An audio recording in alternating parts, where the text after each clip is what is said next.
ఈనాడు నేను చేయబోయేటటువంటి ప్రసంగాన్ని మీరు కొంచెం శ్రద్ధాభక్తులతో వినండి. డాక్టర్ మీరు ప్రత్యేకంగా జాగ్రత్తగా వినండి.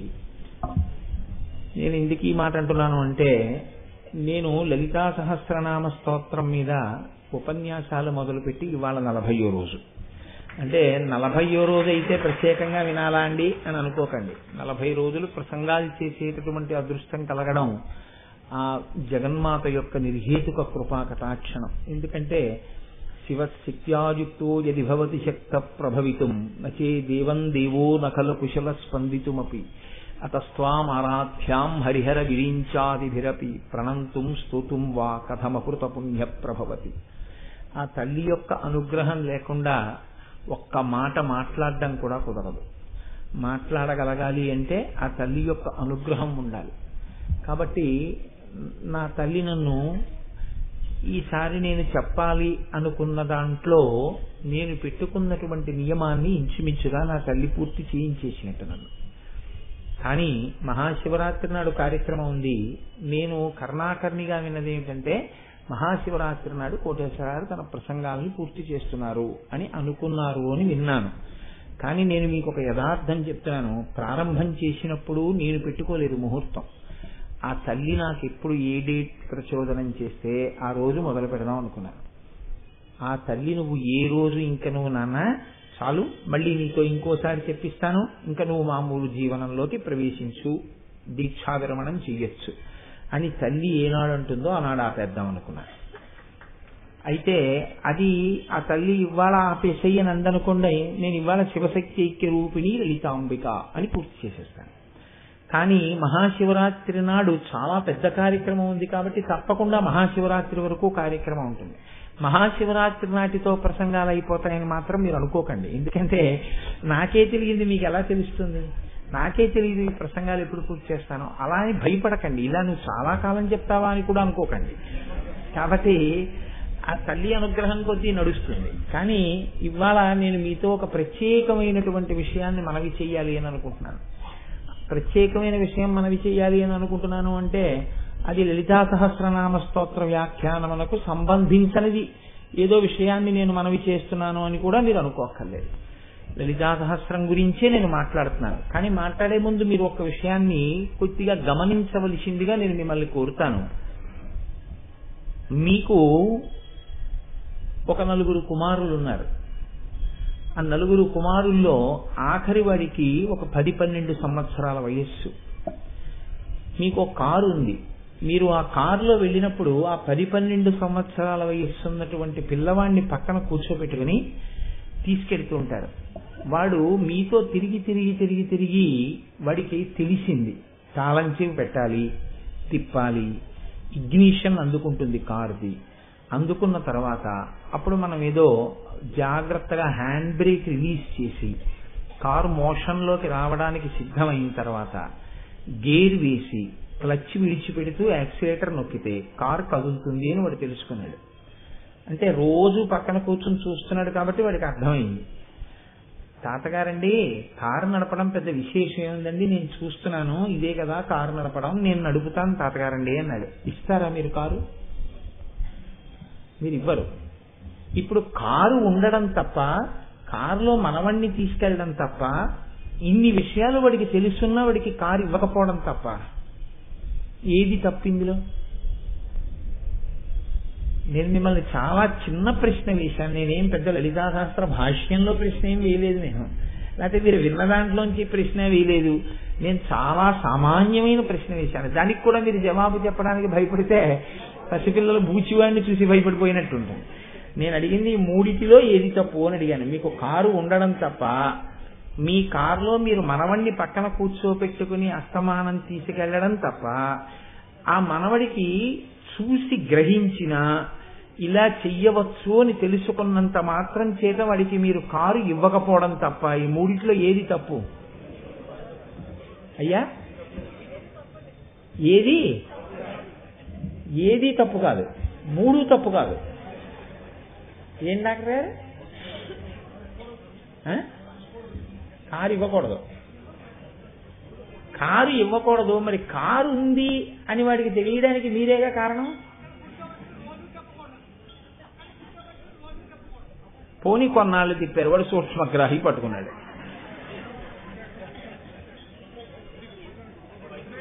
కాబట్టి మూడు తప్పు కాదు. కారు ఉండడము తప్పు కాదు, కారులో మనవణ్ణి కూర్చోపెట్టుకోవడము తప్పు కాదు, కారు ఇవ్వను అని తాతగారు అనడము తప్పు కాదు. మనవడు కారు తాతగారు ఎందుకు ఇవ్వనన్నారో తెలుసుకోలేక ఏడిస్తే అది మనవడి యొక్క అజ్ఞానమే తప్ప ఇవ్వకపోవడం తాతగారి తప్ప కాదు కదండి. అక్కడ వరకు మీరు అంగీకరించారా? అంగీకరించారు. బాగా గుర్తుపెట్టుకోండి, నేను ఉత్తినాడగానే ఎందుకు అంగీకరించారో తర్వాత చెప్తాను. అందరూ వరి పంట వేసుకుంటున్నారు పొలంలో. ఇది తూర్పుగోదావరి జిల్లా. ఇక్కడ పొలాలు దున్ని వరి పంట వేసుకుంటున్నారు. నేను ఏదో పని మీద కాశ్మీర్ వెళ్ళి అక్కడ యాపిల్ చెట్లు చూశాను. మంచి యాపిల్ పళ్ళు 4 కోసి తెచ్చుకున్నాను. ఆ యాపిల్ చెట్లు ఎక్కడ మొలిచాయి అని చూశాను. అవి ఆకాశంలో ఏం లేవు, భూమిలోనే మొలిచాయి. కాబట్టి నేను అక్కడి నుంచి యాపిల్ పళ్ళ విత్తనాలు మంచివి తెచ్చి ఇక్కడ పొలంలో వేసి చక్కగా దున్ని యాపిల్ పళ్ళ విత్తనాలు వేశాను. ఇక్కడ యాపిల్ చెట్లు పెరుగుతాయంటారా? పెరుగుతాయమ్మా? పెరగవు. ఇప్పుడు యాపిల్ చెట్లు చూడడం తప్ప, యాపిల్ చెట్లు ఇక్కడ పెంచుకోవాలనుకోవడం తప్ప, విత్తనాల్లో తప్ప వేసినా పెరగకపోవడం అనేటటువంటిది ఇక్కడ ఉండేటటువంటి భూమి, ఇక్కడ ఉండేటటువంటి వాతావరణం ఆ యాపిల్ పళ్ళు పండించడానికి కావలసినటువంటి రీతిలో చెట్లు మొలకెత్తడానికి అనుకూలమైన వాతావరణం ఇక్కడ లేదని గ్రహించకపోవడం నా తప్ప. గ్రహించకపోవడం తప్పు కదండి. ఇప్పుడు మీరు 2 విషయాలు అంగీకరించారు, బాగా జ్ఞాపకం పెట్టుకోండి.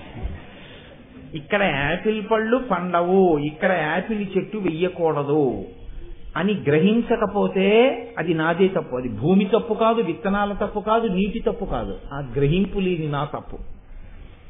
పిల్లవాడికి కారు ఇవ్వకూడదు అని తాతగారు అన్నప్పుడు మనవడు ఏడిచినా సరే ఇవ్వకుండా వెళ్ళిపోయిన తాతగారిది తప్పు కాదు కదండి. లలితా సహస్రనామ స్తోత్రంలో కొన్ని నామాలకి అర్థం నేను మీకు చెప్పను అని చెప్పకుండా వెళ్ళిపోతే, గురువుగారు చెప్పలేదు అని మీరు అనుకుంటే తాతగారు తాళాలివ్వని తాతగారులా నా తప్పు ఎందుకు అవుతుంది కదా? అవదు.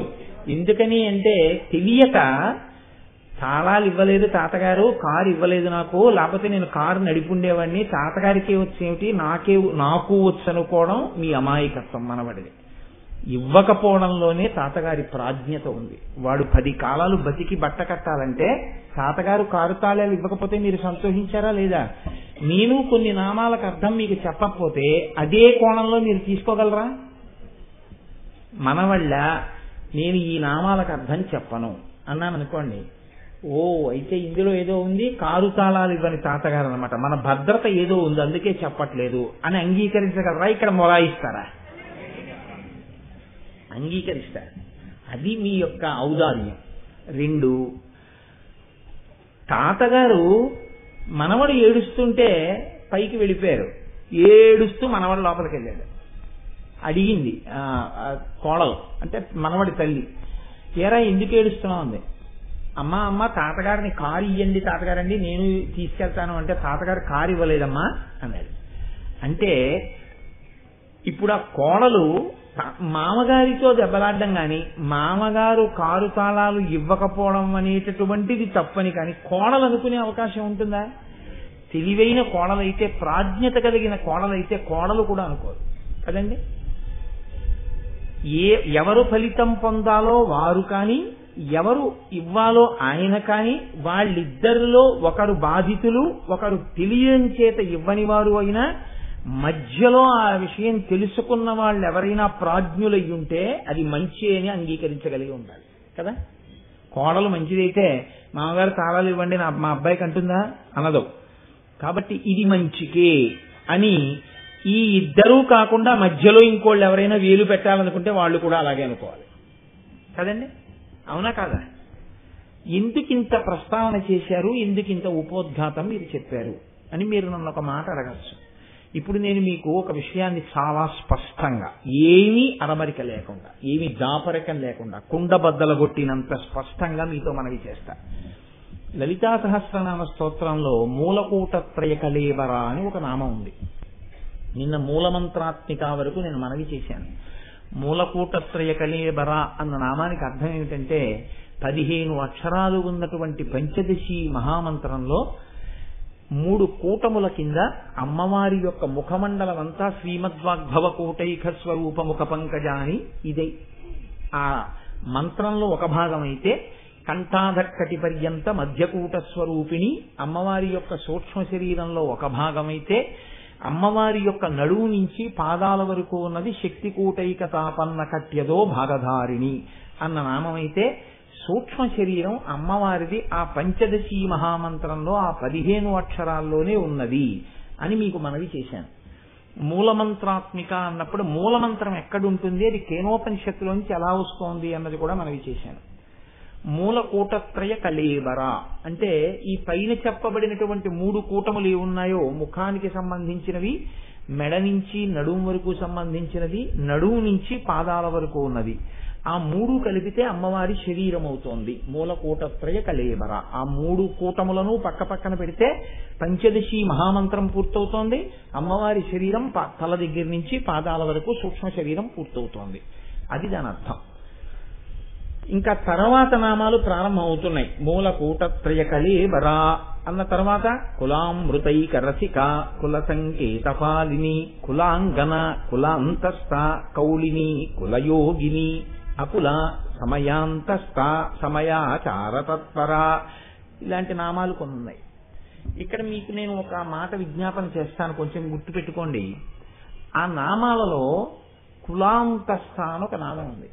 కులాంతస్థ అంటే ఏమిటో తెలుసా అండి? మీరు కొంచెం జాగ్రత్తగా విచారణ చేస్తే ప్రతి వ్యక్తి చేత, ప్రతి ఇంటి యందు, ప్రతి గోత్రమునందు, ప్రతి సంఘమునందు, ప్రతి సమాజమునందు, ప్రతి రాష్ట్రమునందు, ప్రతి దేశమునందు, ప్రపంచవ్యాప్తంగా సమూహములు సమూహములుగా అంటే వ్యక్తి దగ్గర నుంచి బ్రహ్మాండం వరకు మీరు తీసుకుంటే ఎన్నిగా విభాగం చెయ్యడానికి వీలుంటుందని మీరు అనుకుంటున్నారో, అంటే ఒక ఉదాహరణ చెప్పాలంటే ఇప్పుడు నేనున్నాను అనుకోండి, కోటేశ్వరరావు ఒక వ్యక్తిని.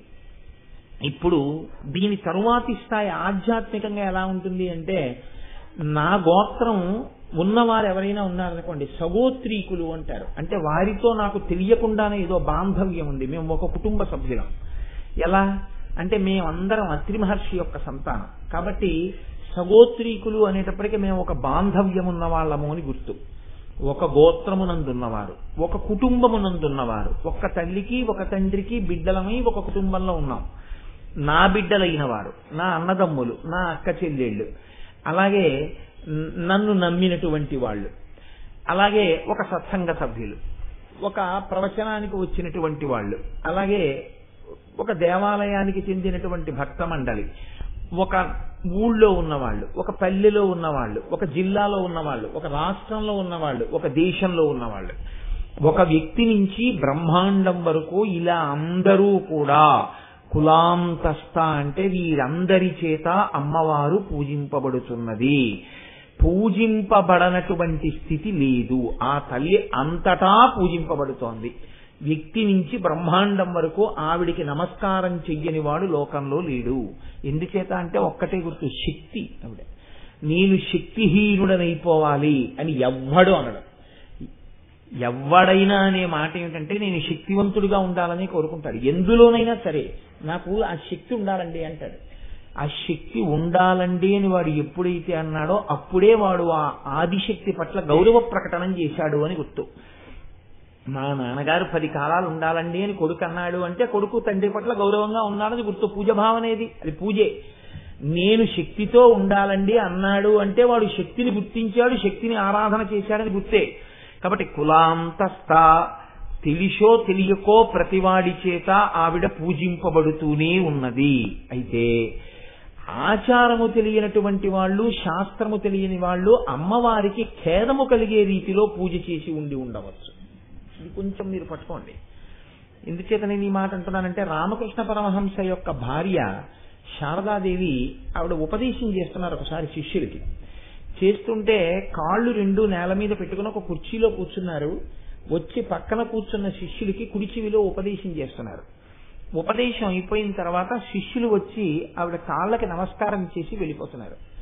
ఒక శిష్యుడికి ఉపదేశం చేసిన తర్వాత వీడికి తిరిగి ఎవరితోనో మాట్లాడుతున్నాడు. ఆ వ్యక్తి కాళ్ళకి నమస్కారం పెడుతున్నాడు అని ఆవిడ అనుకున్నారు. అతను ఏం చేశాడంటే తన బలిష్టమైనటువంటి తలతో ఆవిడ బొటనవేలు యొక్క గోరు బద్దలైపోయేటట్టుగా కొట్టాడు. కొట్టే ఆవిడ వేలు బద్దలైపోయి రక్తం చిమ్మి పోటొచ్చింది. పోటొస్తే ఆవిడ అడిగారు, ఎందుకు అలా కొట్టావు అని అడిగారు. అడిగితే, మీరు చాలా మందికి ఉపదేశం చేస్తూ ఉంటారు కదా, నేను బాగా గుర్తుండడానికి అలా నమస్కారం చేశాను. ఇప్పుడు మీరు ఒకటి చూడండి, అతనికి గురువు గారి దృష్టిలో ఉండిపోవాలన్న కోరిక వరకు మంచిదే, కాదని మీరు అనలేరు. గురువు గారి దృష్టిలో నేను ఉండాలి, గురువు గారు నన్ను గుర్తుపట్టాలి, గురువు గారికి నేను గుర్తుండిపోయే శిష్యుడిని అవ్వాలి, మంచిదే, ఆ మాట ఉండాలి. ఏ శిష్యుడైనా గురువు గారి దృష్టిలో గుర్తుండిపోవడం అంటే ఎప్పుడు గుర్తుండిపోతాడు? ఆ శిష్యుడు గురువు యొక్క ఆజ్ఞకి అనుగుణంగా ప్రవర్తించినప్పుడు. ఏ గురువు గారి శిష్యుడండి అని గురువు గారికే శోభ తెచ్చినప్పుడు, గురువు గారు సంతోషించేటట్టుగా ప్రవర్తించినప్పుడు ఆ కోరిక మంచిది. కోరిక మంచిది, ఆచరణ తప్పు. అతను శారదాదేవి యొక్క గోరు బద్దలైపోయేటట్టుగా తలతో కొట్టి నమస్కారం చేయడం తప్పు. అలా ప్రవర్తించకూడదు. ఆ తల్లి ఓర్చుకున్నారంతే, ఊరుకున్నారు. ఇప్పుడు శారదాదేవికి ధూర్త శిష్యుడై ఆవిడ్ని బాధ పెట్టాడా లేదా? బాధ పెట్టడంలో అతను లోపల భావం మంచిది, కానీ ఆ భావాన్ని వ్యక్తీకరించేటప్పుడు ఇలా చెయ్యకూడదనేటటువంటి జ్ఞానము లేకపోవడం అతని యొక్క దోషం అయిపోయింది. అలాగే అమ్మవారి ఉపాసన చేసేటటువంటి వారిలో కూడా కొంతమంది ఏం చేస్తుంటారంటే అమ్మవారు బాధపడే రీతిలో అమ్మవారిని పూజ చేస్తుంటారు. అది నేను సభాముఖంగా ఏమి పెద్ద వివరణ చెప్పను. ఎందుచేత అంటే అలా చెయ్యాలన్న కోరిక ఉండకూడదు, అలా చెయ్యకూడదు, అలా స్మరణ కూడా చెయ్యవద్దు అని చెప్పింది శాస్త్రం, నిషేధించింది. వామాచారం అని పిలుస్తారు. ఒక్క మాట మాత్రం అంటే మీరు దాన్ని పట్టుకోగలుగుతారు. ఎందుకు వదిలిపెట్టేస్తున్నాను? కళ్ళు నైవేద్యం పెట్టి ప్రసాదంగా పుచ్చుకుని పూజ చేసేటటువంటి వాళ్ళు కూడా ఉంటారు లోకంలో. అది వామాచారం. దానికి అమ్మవారు సంతోషంగా స్వీకరించాలి. ఇదిగో గోరు బద్దలు కొట్టిన శిష్యుల్లో ఉంటుంది. ఆవిడ కులాంతస్థ, అందరితో పూజింపబడుతోంది, అందరితోనూ పూజింపబడుతున్న ఇటువంటి వాళ్ళు కూడా ఉంటారు. అది అమ్మవారికి ఆమోదయోగ్యము కాదు, ఆవిడ సంతోషానికి కారణం కాదు. ఆవిడ సమయాచార తత్పర. ఆ తల్లి సమయాచారమునకు ప్రీతి చెందుతుంది. సమయాచారం అంటే ఏమిటి? ఇప్పుడు మనం రేపు కోటి కుంకుమార్చన చేస్తున్నాం, అటువంటి దానికి ఆవిడ ప్రసన్నురాలైపోతుంది, ఎంతో సంతోషిస్తుంది. ఇది బిడ్డలు ఉండవలసిన రీతి అంటే. ఆవిడ నామం చెప్తూ ఆవిడికి కుంకం వేశారనుకోండి, ఆవిడ పొంగిపోతుంది. ఆవిడ నామం చెప్పి ఆవిడికి ఇంత పులిహార, ఇంత మధుర పదార్థం నైవేద్యం పెట్టి మీరు ప్రసాదం నోట్లో వేసుకున్నారనుకోండి, పొంగిపోతుంది. మీరు ఆవిడకి ఒక మంచి తాంబూలం అక్కడ పెట్టారనుకోండి, ఆవిడ పరవశించిపోతుంది. మీరు ఆవిడికి చక్కగా కుంకం ఇలా పాదాల మీద వేస్తుంటే ఆవిడ పొంగిపోతుంది తప్ప, మీరు ఇతర రకములైనటువంటి అమ్మవారికి ఖేదము కలిగేటటువంటి పదార్థములను తీసుకొచ్చి వాడకూడదు పూజల్లో. మీరు కొన్ని క్షేత్రాలకు వెళ్ళినప్పుడు కొన్ని దేవాలయాల్లో ఇలాంటివి చూస్తుంటారు. మనం ఉత్తర భారతదేశం వెళ్ళినప్పుడు ఒక దేవాలయంలో చూసాం మనం ఇలాంటివి. ఇది అందరితో కూడి ఉన్న సభ కాబట్టి నేను ప్రత్యేకంగా ప్రస్తావన చెయ్యట్లేదు ఆ విషయం. కాబట్టి అమ్మవారికి అటువంటి పూజ ఆమోదయోగ్యము కానీ ఆవిడ దానికి ప్రీతి చెందడం కానీ ఉండదు.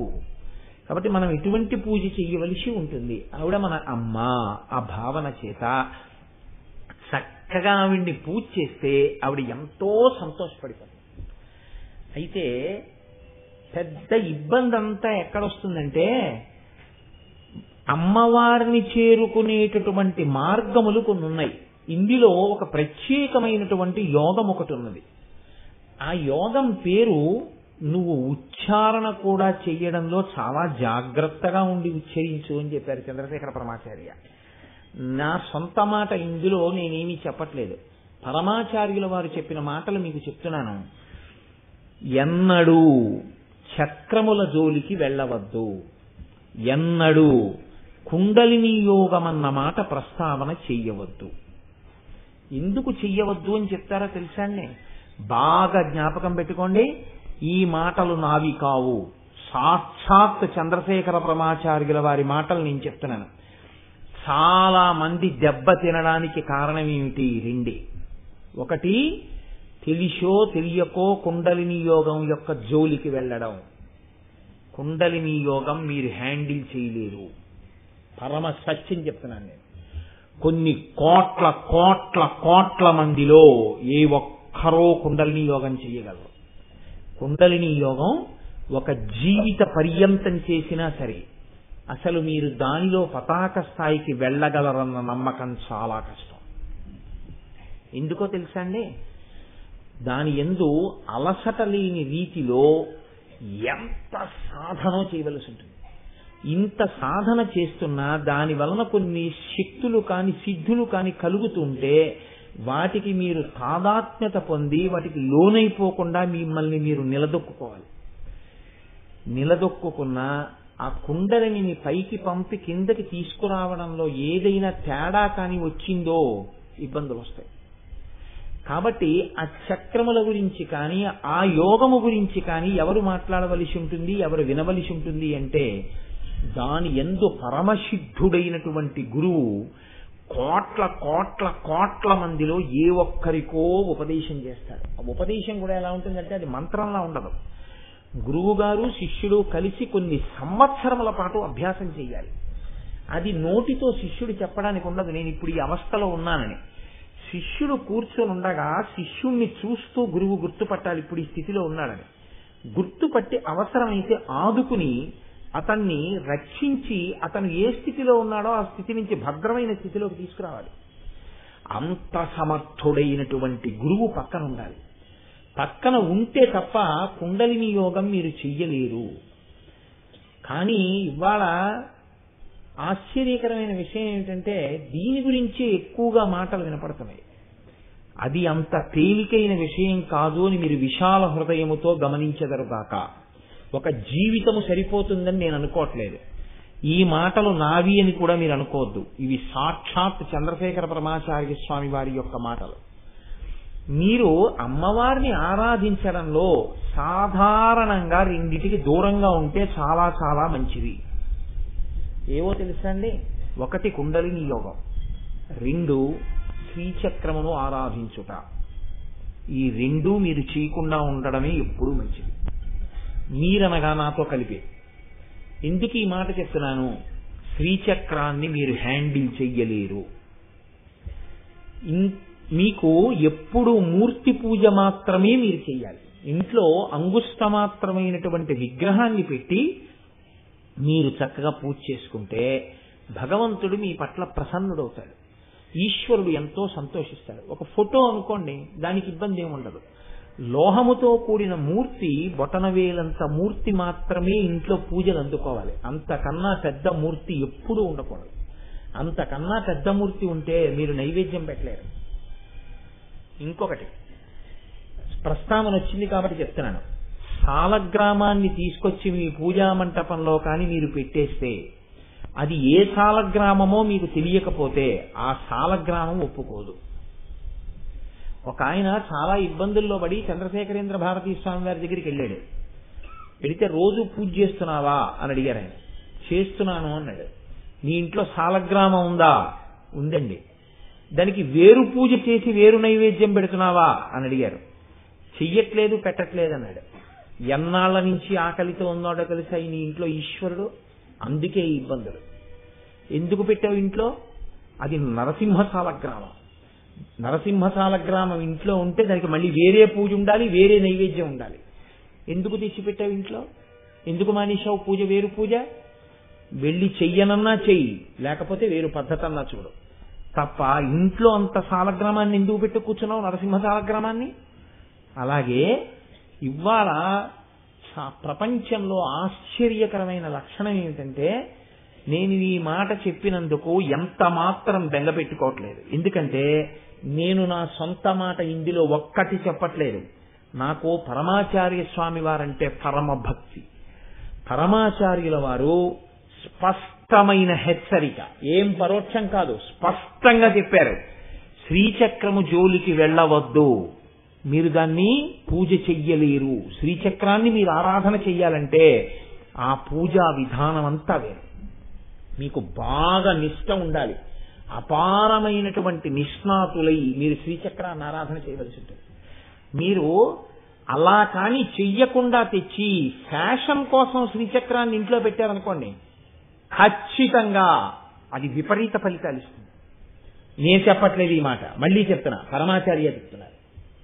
పరమాచార్యుల వారే మీరుతో మాట్లాడుతున్నారని గుర్తుపెట్టుకోండి. శ్రీచక్రాన్ని ఇంట పెట్టి పూజ చెయ్యడానికి సిద్ధపడకూడదు. అటువంటి స్థితిలో మనం ఉన్నాం. శ్రీచక్రం గురించి నాకు బాగా తెలుసు, శ్రీచక్ర పూజ ఎలా చెయ్యాలో నాకు బాగా తెలుసు అన్న పెద్దలు కొద్ది మంది మాత్రమే ఉంటారు. అటువంటి పెద్దలు ఇంట్లో ఉండి ఎక్కడికైనా వెళ్ళినప్పుడు ఎలా పెట్టాలో, ఇంట్లో ఉంటే ఎలా పూజ చెయ్యాలో తెలిస్తేనే శ్రీచక్రాన్ని ఇంట్లో పెట్టు, లేకపోతే పెట్టవద్దు. చక్రముల జోలి నీకెందుకు అసలు? అయితే ఇవాళ సమాజంలో ఆశ్చర్యకరమైన లక్షణం ఏంటంటే ప్రతి దానికి ఓ చక్రం ఇచ్చేస్తున్నారు, పూజలో పెట్టుకోండి. అసలు చక్రమును గృహస్థు ఆరాధన చేయడానికి చాలా దూరంగా ఉండాలి. ఎప్పుడూ అంగుష్టమాత్ర విగ్రహానికి పూజ చేయడమే చాలా సులభమైన, చాలా శ్రేయస్కరమైన పద్ధతి. కుంకుమార్చన అమ్మవారికి చెయ్యడం అంత తేలిక, అంత రక్షణతో కూడి, అంత శ్రేయోదాయకమై, అంత భద్రతతో కూడి, అంత శుభప్రదమైనటువంటి పూజ ఇంకొకటి లేదు. నీకెందుకంత అల్లరి? ఇంత కుంకం తీసి అమ్మవారికి చాలు, హాయిగా నామాలు చెప్పు చాలు, చక్కగా కాస్త పదార్థ నైవేద్యం పెట్టు చాలు. ఇప్పుడు రేపు మనం కుంకుమార్చన చేస్తాం, అట్లాంటి పూజ చేయండి, ఏమీ ఇబ్బంది ఉండదు. ఎందుకు అనవసరంగా మీ సాధ్యము కాని విషయాలకి మీరు వెళ్ళడం ఎందుకు? మనవడు కారు నడపలేడు అని తెలుసున్న తర్వాత తాతగారు కారు తాళాలు ఇవ్వలేదు. ఇది మనం చెయ్యగలిగినది కాదు, ఇది మన శక్తికి మించిపోయినది. అందులోకి వెడితే పక్కన అంత సమర్థుడైన గురువు సంవత్సరాల తరబడి పక్కన కూర్చుని మనకి సలహా ఇచ్చి నిలబెట్టగలిగిన వాడు ఉన్నాడా? ఆయన కూడా అంతటి సమర్థుడా? ఇది లేకుండా లలితా సహస్రనామాన్ని గురుముఖతః వినండి అని ఎందుకు చెప్తారో తెలుసా అండి? అర్థం అనర్థం రెండూ తెలుసుకోమని. నామంగా నువ్వు చెప్పడానికి ఏ దోషం లేదు. మీ మనవడే. పుస్తకాలు మీరు కొనిచ్చారు, కలం మీరు కొనిచ్చారు, వాడు మీ జేబులో పెన్ను తీసుకుంటే మీరు ఊరుకున్నారు. మీరు తిందామని తెచ్చుకున్న పళ్ళల్లో వాడు పండు తినేస్తే మీరు ఊరుకున్నారు. మీ కారు తాళాలు మాత్రం అడిగినా మీరు ఇవ్వలేదు.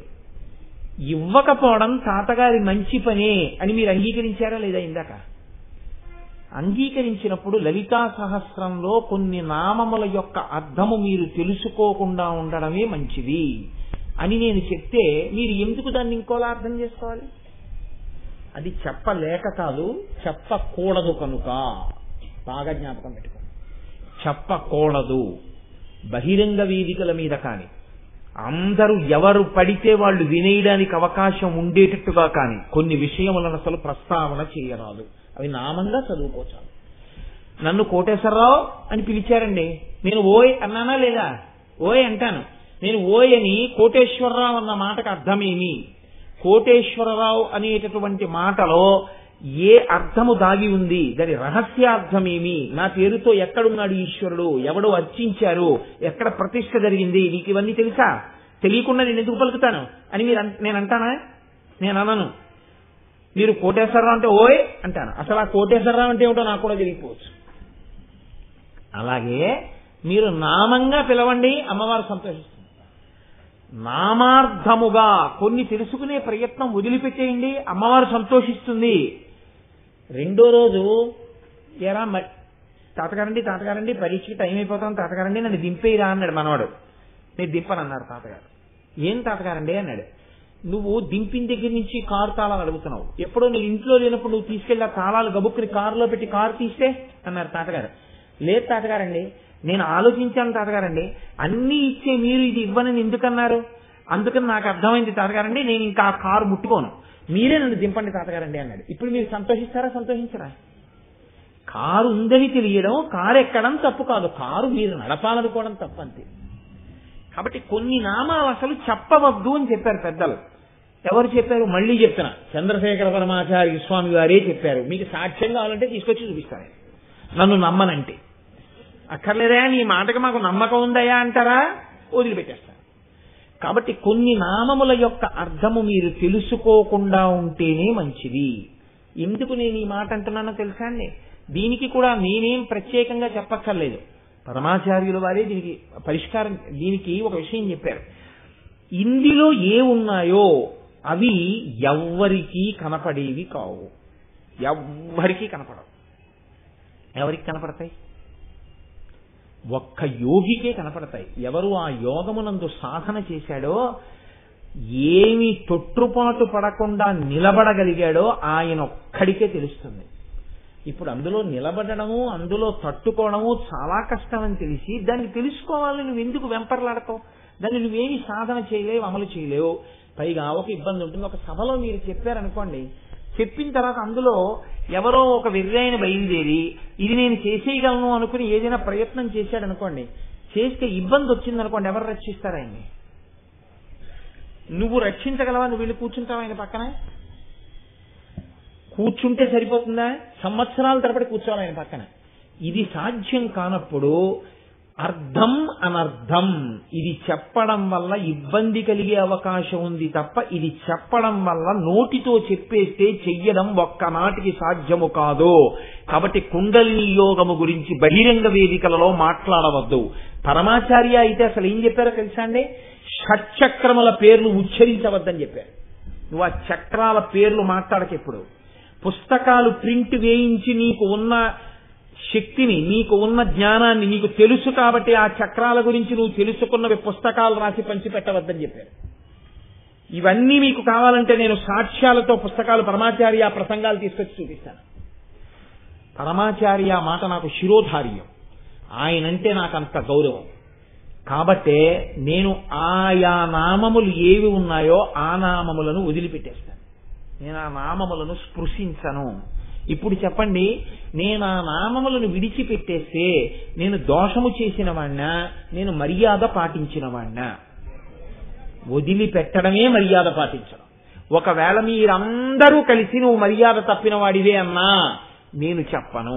ఎందుకు చెప్పనో తెలుసా అండి? ఒక్కటే కారణం, చెప్పలేక కాదని మీరు గుర్తుపెట్టుకోండి. చెప్పగలిగే చెప్పను. ఎందుకు చెప్పను? పరమాచార్య చెప్పవద్దన్నారు, నేను చెప్పను. శిష్యుడికి ఉండవలసిన లక్షణం ఏమిటంటే గురి అంతే.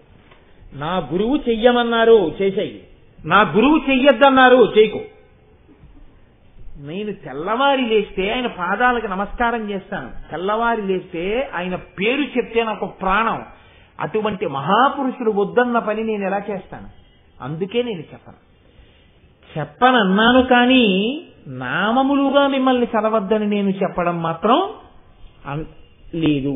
మీరు నామములుగా దాన్ని పలకవచ్చు, ఏమీ తప్పులేదు. కోటేశ్వరరావు అనడానికి తప్పే ఉందండి? ఏమీ తప్పులేదు, మీరు నామంగా పలకవచ్చు. కానీ ఏమయ్యా ఇంత దూరం వచ్చేసాం కాబట్టి నీతో మాట చెప్తాం, సరే ఇవన్నీ చెప్పావు బానే ఉందనుకో, అందులో ఏదో ఇబ్బంది ఉందయా, అవన్నీ నువ్వు తట్టుకోలేవు, అవన్నీ నువ్వు చేసేవి కావు, అవంతా తేలిక కాదు అంటున్నావు కదా.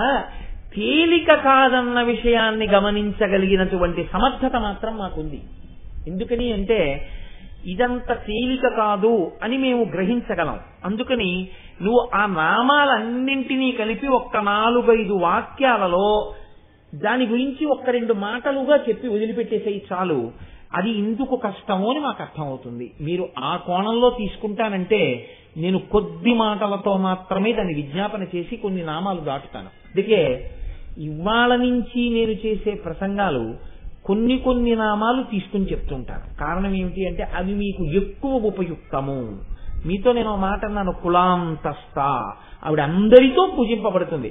అందరితో పూజింపబడ్డంలో పరమశ్రేష్టమై, క్షేమకరమై, ఇబ్బంది లేకుండా అందరూ చేసిన అందులో కించిత్ దోషమే ఉన్న యథార్థానికి అది మిమ్మల్ని బాధించేది కాదు, రక్షణే. అలాంటి ఇప్పుడు కుంకుమార్చన ఉందండి, కుంకుమార్చన చేస్తాం, ఆవలించారు, మీకేం ఇబ్బంది ఏమి ఉండదు. కుంకుమార్చన చేసేటప్పుడు పొరపాటున నోట్లో చేయి పెట్టుకుని కుంకుమార్చన చేయమని కాదు నా ఉద్దేశం, అలా ముట్టుకున్నారు, దానికేం ఇబ్బంది ఏం లేదు. అసలు సభకు వస్తేనే నిద్రపోతాం మనం, కాబట్టి కుంకుమార్చనలో కూడా నిద్రపోయారు, అప్పుడు తప్పు లేదు, అది కూడా అమ్మవారు క్షమించేస్తుంది. కానీ కుండలిని యోగం అలాంటిదేం కాదు, చాలా చాలా కష్టం. ఎందుకో తెలుసా అండి, నేను సౌందర్యలహరిలోంచి చెప్తాను, మీకు తేలికైపోతుంది నా పని. శంకర భగవత్పాదులు సౌందర్యలహరి చేస్తూ ఒక శ్లోకం చెప్తారు. మహీం మూలాధారే కమపి మణిపూరే హుతవహం స్థితం స్వాధిష్టానే హృది మరుతమాకాశముపరి. ఇందులో మీరు గమ్మత్తు గమనించండి. మనిషి వెన్నుపాము ఉంటుంది, మిగిలినటువంటి వాటిని తిరియక్కులు అంటారు. వెన్నుపాము ఇలా అడ్డంగా ఉంటుంది. మనిషి భూమికి అడ్డంగా పుట్టి ఇలా నిలువుగా పెరుగుతాడు. మనిషికి ఒక్కడికే వెన్నుపాము నిలబడి ఉంటుంది. ఈ నిలబడి ఉన్నటువంటి వెన్నుపాముకి కొన్ని చక్రాలు ఉంటాయి, వాటిని శక్తి కేంద్రములు అని పిలుస్తారు. ఈ చక్రములు 6 చక్రములు ఉంటాయి. అది వెన్నుపాము యొక్క కింది కొస ఎక్కడ ఉంటుందో ఆ కొస ఉన్నటువంటి గుదస్థానము దగ్గర ప్రారంభమవుతుంది, మూలాధారము అంటారు. అక్కడ కుండలిని శక్తి రూపంలో అమ్మవారు పడుకుని ఉంటుంది. 300 చుట్లు చుట్టుకుని తల నోట్లో పెట్టుకుని పడుకున్న పావులా పడుకుని ఉంటుంది అని. దాన్ని రేచక పూరకముల చేత లేపుతారా ఆ కుండలిని శక్తిని. కదిపితే అది ఏం చేస్తుందంటే మూలాధారం దగ్గర కదులుతుంది. కదిలి ఒక్కొక్క చక్రాన్ని భేదిస్తూ పైకెక్కుతుంది. ఆ పైకి ఎక్కేటప్పుడు ఆ ఒక్కొక్క చక్రాన్ని మూలాధారము, మూలాధారంలోంచి స్వాధిష్టానము, స్వాధిష్టానంలోంచి మణిపూరము, మణిపూరంలోంచి అనాహతము, అనాహతములోంచి విశుద్ధి, విశుద్ధిలోంచి ఆజ్ఞ, ఆజ్ఞని భేదించిన తర్వాత సహస్రారంలోకి వెళ్ళిపోతుంది. అలా సహస్రారం అంటే ఇక్కడికి వెళ్ళిన తర్వాత 1000 రేకుల పద్మం ఉంటుంది అని. అందులోకి వెళ్ళి పరమశివుడి యొక్క తొడ మీద కూర్చుంటుంది. అలా కూర్చున్నప్పుడు ఏమవుతుంది అంటే అక్కడ ఘనీభవించినటువంటి అమృతమండలం కరిగిపోయి లోపల ఉన్నటువంటి 72,000 నాడుల మీద యోగికి అమృత వృష్టి పడుతుంది. అమృతంతో తడిసిపోతాడు. ఈ కుండలిని పైకి ఎక్కడం, అదే గుదస్థానము దగ్గర మూలాధార చక్రం ఉంటే అక్కడ పడుకున్నటువంటి కుండలిని పైకి లేచి మూలాధారం దగ్గర నుంచి స్వాధిష్టానానికి వస్తుంది. అంటే నాభికి మూలాధారానికి మధ్యలో ఉంటుంది స్వాధిష్టానం. ఆ స్వాధిష్టానాన్ని కూడా దాటింది అనుకోండి, అక్కడికి వస్తుంది, ఆ మణిపూరక చక్రం దగ్గరికి వస్తుంది. నాభీస్థానం దగ్గర ఎర్రటి కాంతులతో మెరుస్తూ ఉంటుంది ఆ చక్రం అని. నాభీ చక్రాన్ని కూడా భేదించి పైకెక్కింది అనుకోండి, అనాహతానికి వస్తుంది. అనాహతం అంటే గుండెల దగ్గర ఉంటుంది. ఆ చక్రాన్ని కూడా దాటుతుంది, విశుద్ధి అంటారు, కంఠం దగ్గర ఉంటుంది. ఇది కూడా దాటింది అనుకోండి, ఆజ్ఞ అంటారు, కనుబొమ్మల మధ్యలోకి వస్తుంది. ఇది కూడా దాటింది అనుకోండి, సహస్రారంలోకి వెడుతుంది. అప్పుడు సుధావృష్టి కురుస్తుంది, అంటే అమృతం కురుస్తుంది. 72,000 నాడులు తడిసిపోతాయి యోగికి. అది పరమోత్కృష్టమైన స్థితి కుండలిని యోగంలో. కానీ ఇందులో ఉండేటటువంటి గమ్మత్తు ఏమిటంటే ఒక్క చక్రం దగ్గర కుండలిని కదిలితే విశేషమైనటువంటి శక్తులు వస్తాయి. అసలు దాన్ని తట్టుకోవడమే కష్టం. వాటికి వశుడు కాకుండా ఉండాలి. లేచిన కుండలిని పడుకోబెట్టడం రావాలి, మళ్ళీ వెనక్కి తీయడం రావాలి. లేకపోతే అటు ఇటు కాకుండా ఎక్కడో ఉందంటే ఇబ్బంది వస్తుంది. అందుకని ఈ షట్చక్రములను కదపడం అంత తేలిక కాదు. మహీం మూలాధారే, మూలాధార చక్రం పృథివీ తత్వంతో ఉంటుంది. అందుకే మూలాధార చక్రం దగ్గర కానీ కుండలిని కదిపాడు అని గుర్తు ఏమిటంటే ఆయన గోడలోంచి వెళ్ళిపోతాడు. పృథివీ ఆయన అడ్డదిహ. శంకరాచార్యుల వారు మండనమిశ్రుడు ఇంట్లో పైకప్పులోంచి కిందకు వచ్చారు. అందుకే ఆయన్ని అడ్డది ఇంకా యోగిని. మహీం మూలాధారే కమపి మణిపూరే. అసలు న్యాయంగా స్వాధిష్టానం చెప్పాలి శంకరాచార్యుల వారు. ఎందుకంటే మూలాధారానికి పైన స్వాధిష్టానం ఉంది. శంకరులు స్వాధిష్టానాన్ని వదిలేసి మణిపూరం చెప్పేశారు. ఎందుకు చెప్పారు అంటే అలాగా ఆయన పంచతత్వములను, పంచభూతములను దృష్టిలో పెట్టుకుని చెప్పారు. పృథివీ ఆపస్, పృథివీ తర్వాత నీరు చెప్పాలి. మణిపూరక చక్రం జలతత్వం కలిగిన చక్రం. అందుకని మధ్యలో ఉన్నటువంటి స్వాధిష్టానాన్ని వదిలి మణిపూరక చక్రం చెప్పారు. మహీం మూలాధారే కమపి మణిపూరే హుతవహం స్థితం స్వాధిష్టాని. అగ్నిహోత్రానికి సంబంధించినటువంటి చక్రం స్వాధిష్టాన చక్రం. హుతవహం స్థితం స్వాధిష్టాని హృది మరుత. అనాహత చక్రం దగ్గర వాయుతత్వం. ఆకాశముపరి, ఇక్కడికి వచ్చేటప్పటికి విశుద్ధి చక్రం దగ్గర ఆకాశతత్వం. మనోపి భ్రూమధ్యే, ఇక్కడ ఆజ్ఞాచక్రం దగ్గరికి వచ్చేటప్పటికి మనసు.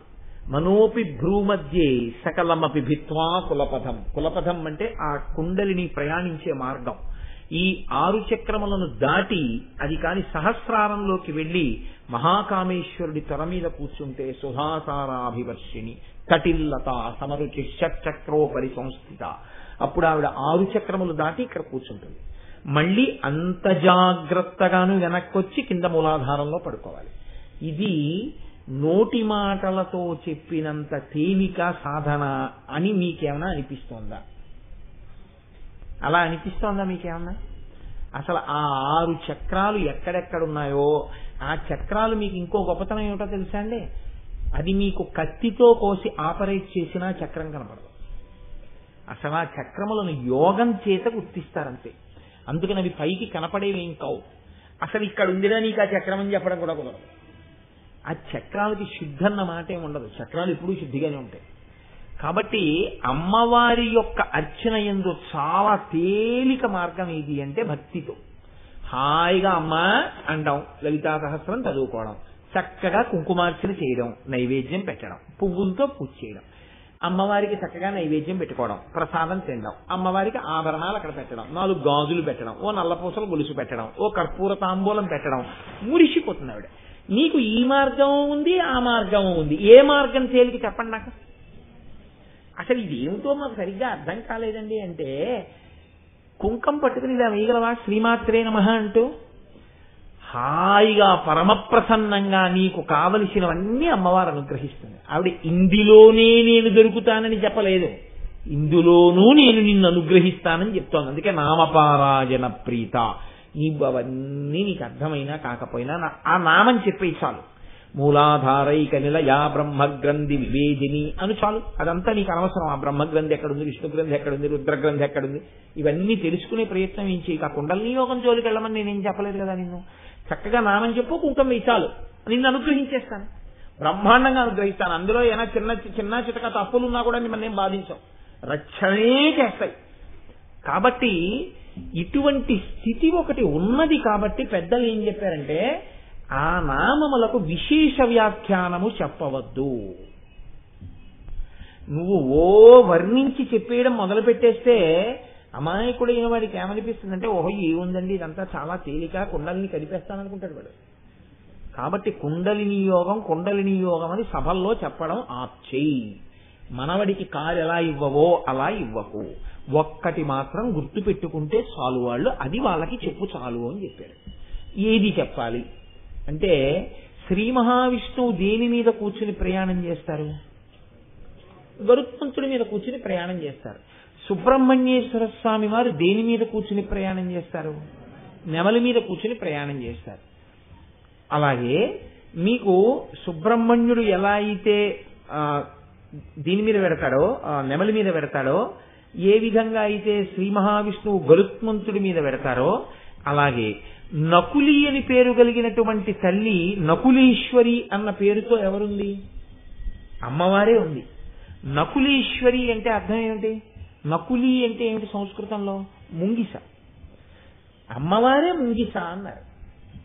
ఇది మీరు కొంచెం జాగ్రత్తగా పట్టుకోండి.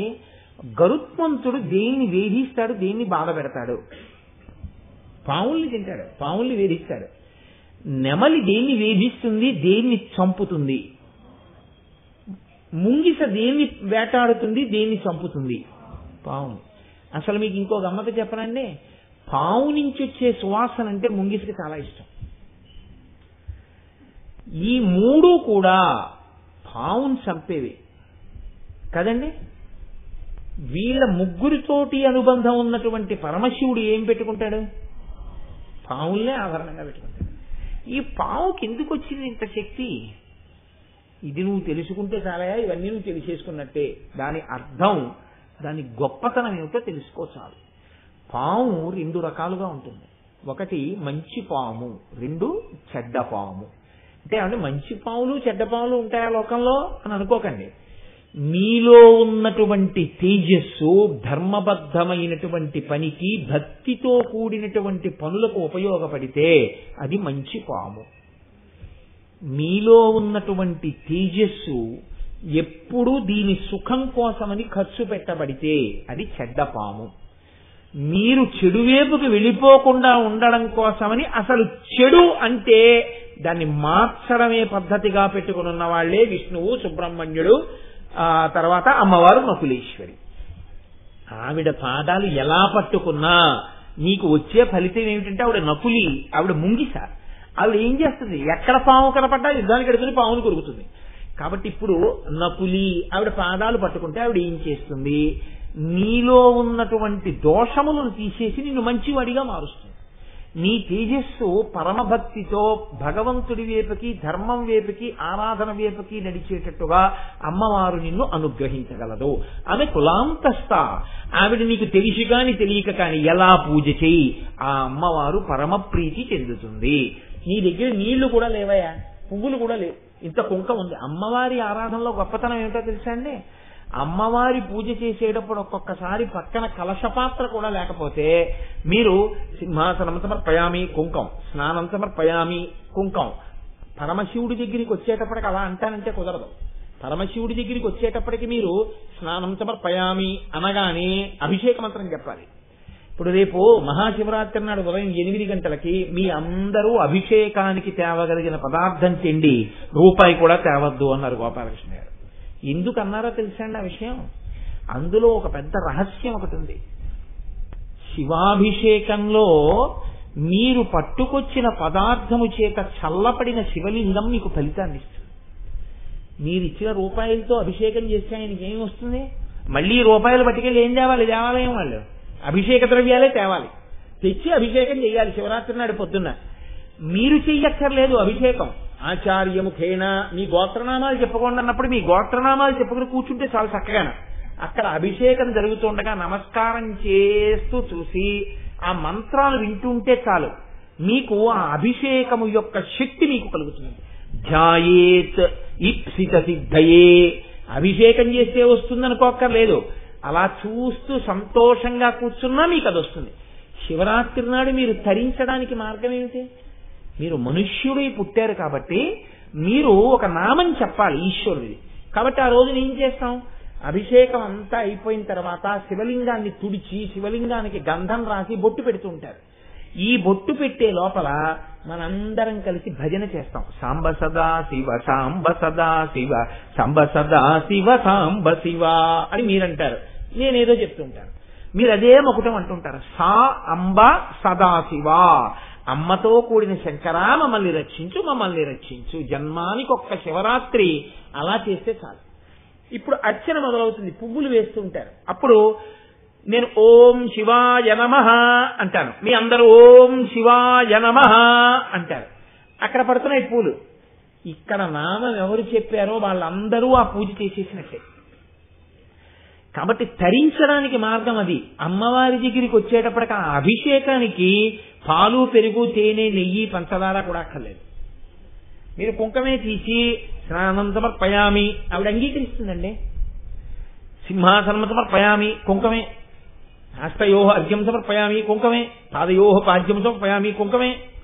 కలశపాత్ర పెట్టి చక్కగా ఒక్క నీటి చుక్క వేయడం తప్పు కాదు, కానీ పరమశివుడికి చేసినట్టు స్నానం అనేటప్పటికీ మీరు మళ్ళీ యజుర్వేదంలోంచి రుద్రాధ్యాయం అంతా చెప్పి అభిషేకమేమి అలా పాలు, పెరుగు, పంచదార అన్ని అక్కడ చెయ్యక్కర్లేదు. కుంకం ఇలా వేసేసి ఆవిడికి ఆపోహిస్తా మయోభవత్తాన భూజ్యే దదాతన మహేరణాయి దక్షసే యోగత్తివ తమోరత తస్య భాజయితేహన ఉచతీర్వమాతర అంటూ కుంకం వేసేస్తే చాలా ఆవిడ ప్రీతి పొందిపోతుంది. అది కూడా అక్కర్లేదు. అమ్మ స్నానం సమర్పయామి, ఆవిడ సంతోషపడిపోతుంది. ఎంత సంతోషపడిపోతుంది ఆవిడ, మంగళ స్నానం చేసేసినట్టే పొంగిపోతున్నాడు. చేయించేసింది నన్ను అంటుందంటే, సువాసిని నన్ను చేయించిందా? స్నానం చేయించింది. నాకు స్నానం చేయించిన ఫలితం ఆవిడ ఖాతాలో వేసేస్తున్నానంటుందంటే. దేనికి? ఒక్క కుంకానికి. మీరు ఇలా పట్టుకుని ఇలా వేస్తుంటే చాలు, వేసేస్తుంటున్నాడు మీ ఖాతాలో ఫలితాన్ని. ఇలా అన్నారు, పొంగిపోతుంది. ఒక్క పువ్వు వేశారు, పొంగిపోతుంది. ఇంత పులిహార నైవేద్యం పెట్టారు, పొంగిపోతుంది. ఒక్క కర్పూర తాంబూలం అక్కడ పెట్టారు, అసలు అనంత ఫలితం. ఎంత శ్రద్ధ తీసుకున్నారంటే, పాపం నేను రోజు మర్చిపోతున్నానని ఇవాళ మా ఇంటికి వచ్చి మీ అందరికీ లలితా సహస్రనామ స్తోత్రంలో అమ్మవారు ఎటువంటి కర్పూర తాంబూలం వేసుకుంటుందని విన్నారో అటువంటి కర్పూర తాంబూలంలో వాడవలసినటువంటి పదార్థములన్నింటినీ కూడా రాజీ లేకుండా స్వచ్ఛమైనటువంటి పదార్థాల్ని దగ్గరగా 12 రకాలైనటువంటి పదార్థాల్ని తెప్పిస్తున్నారు. తెప్పించి అందులో వాడవలసినటువంటి జాజికాయ దగ్గర నుంచి అన్ని పదార్థాలు కూడా వేసి ఆ కర్పూర తాంబూలం సిద్ధం చేస్తున్నారు. మీరొక్కసారి అమ్మవారికి ఆ తాంబూలం పెట్టి సువాసిని ఆ తాంబూలం వేసుకుందనుకోండి, జన్మ జన్మలకి 5వ తనం అలాగే ఉంటుంది. ఎప్పుడు వైధవ్యం ప్రాప్తించడం అన్నది ఉండదు. ఇంత తేలిక మార్గం అమ్మవారి పూజలో ఉంది. కాబట్టి హాయిగా నువ్వు అనుష్ఠించగలిగినది ఇది. మీకు ఇందులో ఎవరో వచ్చి అమ్మ మీకు స్నానం చేయడం ఎలాగా వచ్చా రాదా అమ్మ అని మీకు అడగక్కర్లేదు. మీరు స్నానం చేసేటప్పుడు ఒక సువాసిని స్నానంలో ఉండవలసింది ఒక్కటే, ఏమిటి? ఒక మంగళద్రవ్యం. కాబట్టి సువాసనతో కూడినటువంటి అమ్మవారి చేతో మీకు ఇచ్చింది అని ఒక అంగరాగాన్ని మీకు ఇచ్చారు బహుమానంగా. స్నానం చేయడానికి పెద్ద ఉపదేశం ఎందుకండి? స్నానం చేస్తారు.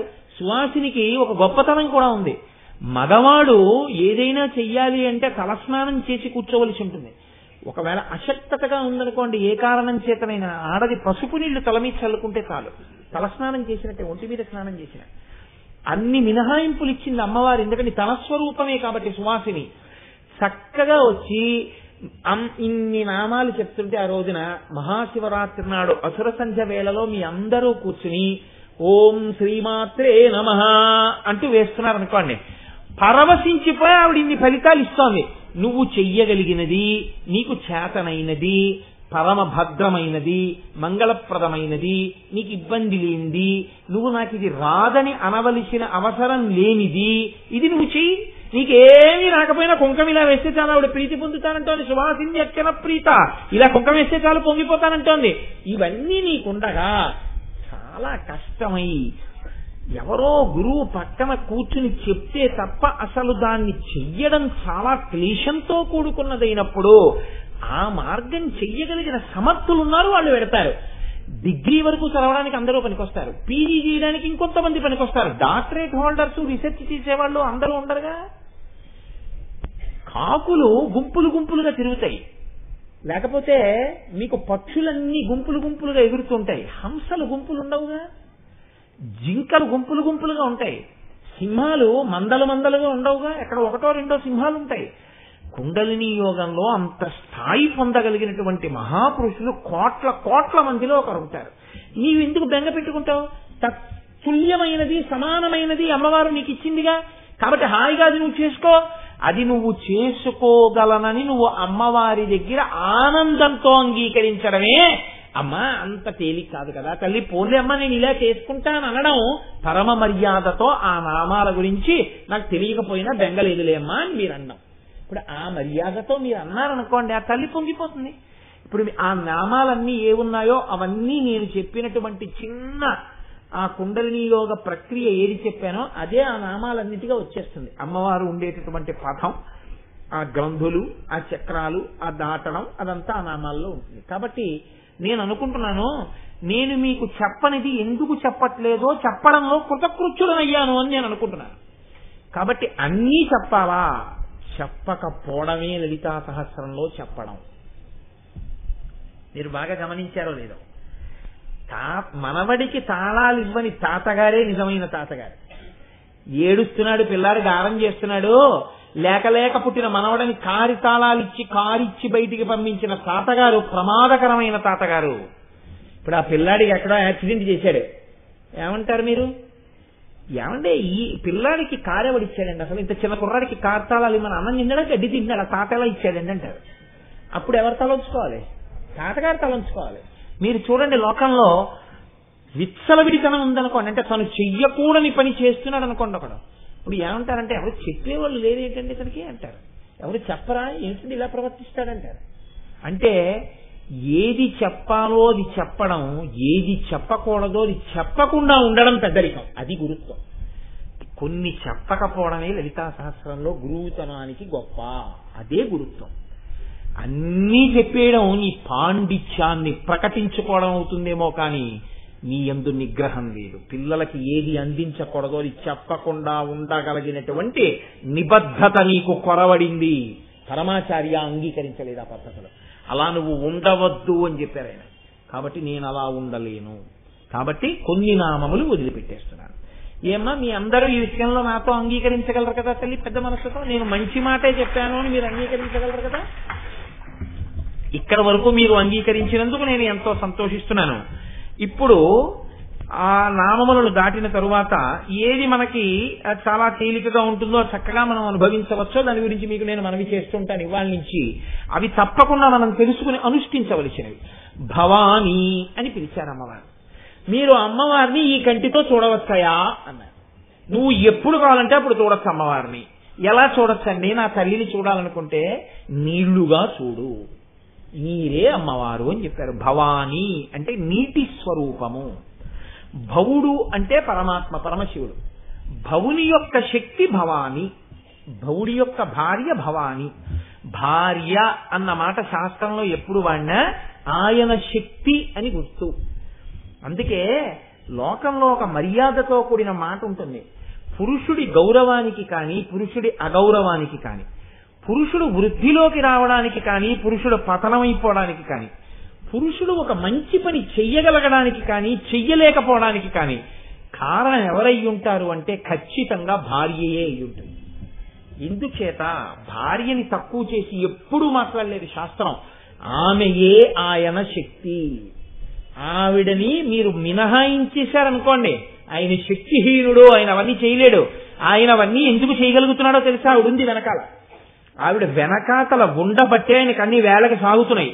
ఆయనకి వేళకి సాగుతున్నాయి కాబట్టి ఆవిడ వలన ఆయన పదంలో ముందుకు వెళ్ళగలుగుతున్నాడు. ఆయన శక్తియే ఆవిడ. అందుకే శాస్త్రంలో మర్యాద ఏమిటంటే ఆయనకు ఆవిడికి మధ్యలోంచి వెళ్ళడం గాని, ఆయనకి నమస్కారం పెట్టి ఆవిడికి పెట్టకపోవడం గాని చేయకూడదు. ఇద్దరికీ చేస్తారు. ఆయన అంటే ఏమండి మంత్రోపదేశం చేశారు, ఆయనకంటే విషయాలు తెలుసు, ఆవిడికేం తెలుసు అండి, ఆవిడకి ఒక శ్లోకం కూడా రాదు, ఆవిడికి ఎందుకంటే నమస్కారం అని అనకో. ఆయనకి తెలియడానికి కారణం ఆవిడే. ఆవిడ 4 రోజులు నీకు నమస్కారాలు పెడతారు, నువ్వు పెట్టేవాడే ఎవడరా, నీకెందుకు వండి పెట్టడం, నువ్వు వండుకోని తెలిసింది అనుకోండి. ఇక ఆయన ఏం చదువుకుంటాడు, ఆయనేం అనుష్ఠానం చేస్తాడు, ఆయనేం పూజ చేస్తాడు. నైవేద్యం ఏది? తెల్లవారు లేస్తే అక్కడ కూర్చుని ఆయన పూజ చేశాడు, ఈ పాటికి ఆయన పూజ అయిపోతుంటుంది, మహానైవేద్యానికి వచ్చేస్తారని గబగబా నైవేద్యం పట్టుకొచ్చింది ఎవరు? ఆవిడే. ఆవిడ నైవేద్యం పట్టుకొచ్చింది కాబట్టి ఈయన పూజ. ఆవిడ ఈయనకి చక్కగా పట్టుకొచ్చి వేళ పట్టున ఆయన ఏ పదార్థములను ఈ సమయంలో తినవలసి ఉంటుందో, ఎలా తినవలసి ఉంటుందో, ఎటువంటి శౌచంతో వంట చేయాలో అలా చేసి పెట్టింది కాబట్టి ఆయన చెప్పాడు. ఆయన ఆ పదాల్లో నిలబడగలిగాడు. లేకపోతే ఎక్కడ నిలబడతాడు? కిందకి జారిపోతాడు. కాబట్టి ఆయన శక్తియే ఆవిడ. శక్తి అన్నా భార్య అన్నా 2 పర్యాయ పదాలని మీరు గుర్తుపెట్టుకోండి. భార్య శక్తి, భవుని శక్తి భవాని. భవుని శక్తి భవాని అయితే ఇప్పుడు నీటికి శక్తి ఏమిటండి? నీటికి శక్తి ఏముంటుంది? మీరు బాగా ఆలోచించండి. నీటి శక్తి ఏమిటి? మీరు ఆలోచిస్తే మీకు ఇక్కడ నిప్పు రవ్వలు రేగినట్టు లేగుతాయి. అవే మీకు అమ్మవారి దర్శనం అయిపోవడం. భావన చేత ఆవిడ దర్శనం ఇస్తూ ఉంటుంది. ఇప్పుడు మీరు ఆలోచించండి, భవ అన్న శబ్దానికి అర్థం ఏంటి అంటే సంజీవనం సమస్తస్య జగత సలిలాప్తిక భవ ఇత్యుచ్యతే మూర్తిర్భవస్య పరమాత్మనః. లోకములన్నింటినీ కూడా బతికి ఉండేటట్టుగా చేసేవాడెవరో ఆయన భవుడు. బతికి ఉండడానికి ఏది అవసరం అవుతుందో దాన్ని అందించేవాడు కాబట్టి భవుడు. అందించడం అంటే నీటి వలన మాత్రమే బతుకుతాడు మనిషి. నీరు లేదనుకోండి మనిషి లేడు. ఎందుకు లేడో తెలుసా అండి? ఆపో వాయురగం బ్రహ్మం, నీరే పరబ్రహ్మం. మీరు చూడండి, అసలు భూమి మీద నీరు ఎందుకు వస్తోంది? వర్ష రూపంలో వస్తోంది. వర్షం ఎందుకు పడాలి? మేఘము వలన పడాలి. మేఘం ఎక్కడి నుంచి వస్తుంది? సూర్య భగవానుడు సముద్రంలో ఉన్న నీటిని లాగి ఆవిరి చేస్తే పడాలి. సూర్య భగవానుడు ఇక్కడెందుకు కురిపించాలి? ఈ మేఘాలని తీసుకెళ్లి అరణ్యంలో కురు, లేకపోతే సముద్రంలోనే అటుపక్కల కురు అన్నాడు అనుకోండి, ఆ మేఘాలు అక్కడే వస్తాయి సముద్రంలో. మీకేం నష్టం? ఆయన తను ఉంచుకోడంతే. తను లాగిన నీటిని, సముద్రంలోంచి లాగిన నీటిని మేఘాల కింద చేసి భూమి మీద కురిపించేస్తాడు. భూమి మీద కురిపించిన నీటిని తన కిరణములతోనే లాక్కుని సముద్రంలోకి విడిచిపెడతాడు. ఆయన తన దగ్గరేం పెట్టుకోవట్లేదుగా. అరణ్యంలో కురిపించాడు, సముద్రంలో కురిపించాడు, ఊళ్ళో కురిపించాడు. కానీ ఆయన కురిపిస్తున్నాడు కాబట్టి మీకు కొన్ని లభిస్తున్నాయి లోకంలో. ఏమి లభిస్తున్నాయి? మొట్టమొదటిది మీ దాహము తీరుతోంది. మీరు బాగా గమనించండి, అసలు మనిషి దేని చేత శోషించిపోతాడు? అన్నం లేకుండా ఓ 3 రోజులో 4 రోజులో బతుకుతాడండి. లోపల ఉన్న శక్తి పనిచేస్తుంది. నీరు తాగలేదనుకోండి మనిషి, నాలిక పిడచకట్టుకుపోయి కొన్ని గంటల తర్వాతే శోషించిపోయి పడిపోతాడు. అన్నం ఎక్కువసేపు లేకుండా ఉండగలడా? నీరు లేకుండా ఉండగలడా? అంటే అన్నము లేకపోయినా ఉంటాడేమో కానీ నీరు లేకుండా ఉండలేడు. మీకు ఇంకో మాట కూడా చెప్తున్నా, నీరు లేకుండా అన్నం లేదు. బియ్యం ఉన్నాయండి, పొయ్యి ఉంది, అగ్నిహోత్రం ఉంది, కుక్కర్ ఉంది, నీళ్లే లేవు. వండండి అన్నం. ఎలా వండుతారు? నీరు ఉంటేనే అన్నం. ఇంట్లో కూర వండడానికి కావలసినవన్నీ ఉన్నాయి, నీళ్లే లేవు, వండండి కూర. భోజనం పెట్టారు, మంచినీళ్ళు ఒక్కటే ఇవ్వలేదు, తినండి అన్నం. అన్నం తింటే కడుపు నిండడం కాదు, వెక్కిళ్ళు వస్తాయి. ఇప్పుడు మీరు తిన్నది లోపలికి జారాలన్నా, తిన్నది లోపల నిలబడాలన్నా, అసలు తినడానికి వండాలన్నా ఏది కావాలి? నీరే కావాలి. మీరు ఎక్కడెక్కడెక్కడో తిరిగి వచ్చారు, ముట్టుకోకూడదవన్నీ ముట్టుకుని వచ్చారు. ఇప్పుడు అన్నం తినడం అంటే యజ్ఞం చేయడం. దానికి మీరు శౌచంతో కూర్చోవాలి. భోజనం దగ్గర శౌచంతో కూర్చోవాలంటే శౌచం దేని వల్ల వస్తుంది? స్నానం చేస్తే వస్తుంది. స్నానం దేంతో చేస్తారు? ఇంట్లో ఇంకా ఎన్ని ఉన్నా పనికిరావు, నీళ్లే ఉండాలి. ఆ నీరు ఇలా చల్లుకున్నారనుకోండి, స్నానం చేయడం కుదరలేదు, ఏదో హడావిడిలో ఉన్నారు. అపవిత్ర పవిత్రో వా సర్వావస్థాంగతోపి వా యస్మరేత్ పుండరీకాక్షం సభాహ్యాభ్యంతర శుచి పుండరీకాక్ష పుండరీకాక్ష పుండరీకాక్ష. ఏం చల్లుకుంటారు? ఇలాగా నీళ్లే చల్లుకోవాలి. కాబట్టి మీ అశౌచాన్ని, మీకున్న మైల ఎవరు తీయాలి? నీళ్లే తీయాలి. ఒక ఆయనకి ఏదో 11 రోజులు అశౌచం వచ్చింది. అశౌచం పోవడమన్నది ఇప్పుడు జరిగింది, స్నానంతో పోయింది కదండి. అయిపోయిందండి, మాకు అశౌచం తీరిపోయింది, స్నానం చేసేసామంటారు. స్నానంతో పోయింది. స్నానం దేంతో చేస్తారు? నీటితోనే చేస్తారు. ఈ శక్తులన్నీ నీటిలో ఉన్నాయి కాబట్టి మనం బతకగలుగుతున్నాం కదండి. ఈ శక్తులలో ఏ శక్తి అయినా నీటి యందు తీసేశాడు అనుకోండి ఈశ్వరుడు, మన బతుకు ఏమైపోయింది? అమ్మా ప్రవహిస్తున్నావు కాబట్టి ఎక్కడో త్రయంబక్లో పుట్టినా మా పక్కన గోదావరిగా వచ్చావు, అక్కడి నుంచి ఓ కాలువ తవ్వేస్తే సామర్లకోట వచ్చేసావు, అక్కడి నుంచి ఓ కాలువ తవ్వేస్తే కాకినాడ వచ్చేసావు. మేము ఆ కాకినాడలో పెట్టుకుని గొట్టాల్లోకి వెళ్ళమంటే గొట్టాల్లోకి వచ్చేసావు. మేము ఇలా తిప్పితే మా చెమ్ములో పడిపోతున్నావు. మేము బిందెలో పెట్టుకుని ఎప్పుడు కావాలంటే అప్పుడు పుచ్చుకుంటే మా దాహం తీరుస్తున్నావు. ఇదంతా ప్రవాహమే. ఇంత దూరం అమ్మా ఎందుకు వచ్చావు? అక్కడెక్కడో త్రయంబక్లో పుట్టి అక్కడ ఉండిపోతే నా బతుకేమైపోయేది? అక్కడ పుట్టిన దానివి ఇక్కడికి ఎడుతున్నావు తల్లి. ఇక్కడికి వెళ్ళి ఉండిపోయింది అనుకోండి, ఆవిడ బయటికి రాలేదనుకోండి, మళ్ళీ ఏమవుతుంది? ఇక మీరేం తినలేరు, ఇక కడుపు నిండిపోయింది నీళ్ళతో. మళ్ళీ ఆవిడ ఏం చేస్తుంది? చిన్ని చిన్ని శ్వేత గ్రంథులు ఉంటే శ్వేతరంధ్రాలు వెంట్రుకలకి, ఆ శ్వేతరంధ్రాల్లోంచి చెమట రూపంలో బయటకు వచ్చేస్తుంది. బయటకు వచ్చింది మళ్ళీ వేడికి ఆవిరైపోయి వెళ్ళిపోతుంది. వెళ్ళిపోయి మళ్ళీ మేఘంగా వచ్చి కురిసేస్తోంది. తాను మారణంలోని శుద్ధి అయిపోతుంది. ఈ లోపలికి వెళ్ళినప్పుడు శుద్ధ జలం, బయటకు వచ్చేటప్పుడు మలిన జలం. లోపల ఉన్న మలినాల్ని పట్టుకుని బయటకు వస్తోంది, శరీరాన్ని నిలబెడుతోంది. ఛీ దుర్మార్గుడా, ఈ మలినాలు నేను ఎందుకు పట్టుకెళ్తాను అని ఆవిడ అంటలేదు. అనకుండా నీలోకి వెళ్ళి నీలో మలినాలను ఆవిడ బయటికి పట్టుకొస్తోంది. ఇది అమ్మతనం. ఇది భవానీ. ఆ నీటి యందు శక్తిగా ఆవిడుండి చేస్తోందే ఈ ఉపకారాలు. ఇవన్నీ అమ్మవారే. ఏమిటా ఎక్కడ చూస్తావు అమ్మవారిని? కనబట్టాలా నీకు? ప్రతి క్షణం కనబడుతోంది. నేను ఇప్పుడు ఈ ఉపన్యాసం చెప్తున్నానంటే ఎందుకు చెప్పగలుగుతున్నాను? నా యందు నీటిని తల్లి అట్ట పెడుతోంది. ఒళ్ళు మర్చిపోయి 2 గంటలు మాట్లాడేస్తున్నా, మరి నీళ్లు తాగడం కూడా మర్చిపోయి నేను వస్తున్నా. ఎక్కడ దాస్తోందో ఆ నీళ్లని తల్లి. అయ్యో వీడు సాయంకాలం ప్రసంగానికి వెళ్ళిపోతాడు, వెర్రెక్కి మాట్లాడేస్తాడు, నియమం పాటిస్తాడు, మధ్యలో నీళ్లు తాగడు. అందుకని వీడి యందు ఆ నీటిని నిలబెట్టి ఉంచుదాం, నాలుక ఎండిపోకుండానని. ఎంతసేపు మాట్లాడితే అంతసేపు తడుంచుతోంది నా తల్లి. ఆ తడి నాలుకకి లేకపోతే, ఆరిపోతే అదేం పలుకుతుంది? ఆ పలికించడంలో, నాలుకకు తడి ఉంచడంలో నా తల్లి ఉంది. నా వాక్కులలో నా తల్లి ఉంది. నా కంటి తడిలో నా తల్లి ఉంది. నాకు పట్టిన చెమటలో నా తల్లి ఉంది. నా ఇంటి బింగిలో నా తల్లి ఉంది. నేను తాగిన నీటిలో నా తల్లి ఉంది. నాలో మలినములను పైకి తీయడంలో ఆవిడ మాతృత్వం ఉంది. ఇటువంటి తల్లి భవానీ. ఎక్కడ చూస్తావురా అమ్మని? ఆవిడ కదరా తల్లి. ఆవిడ ఏమడిగింది నిన్ను?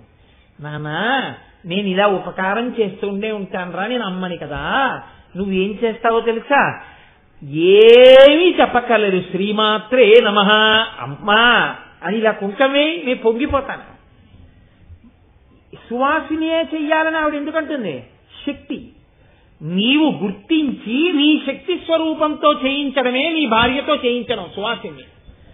కాబట్టి ఆవిడ పొంగిపోయి లోకమునందు ఈ శక్తి నిలబెడుతుంది. ఎక్కడ చూసినా నీళ్లు దొరుకుతాయి. అది అతి కాకూడదు. అతి అయిపోయింది అనుకోండి, నీరు ఎక్కువైపోయింది అనుకోండి, అతివృష్టి. అతివృష్టి కాకూడదు, అనావృష్టి కాకూడదు.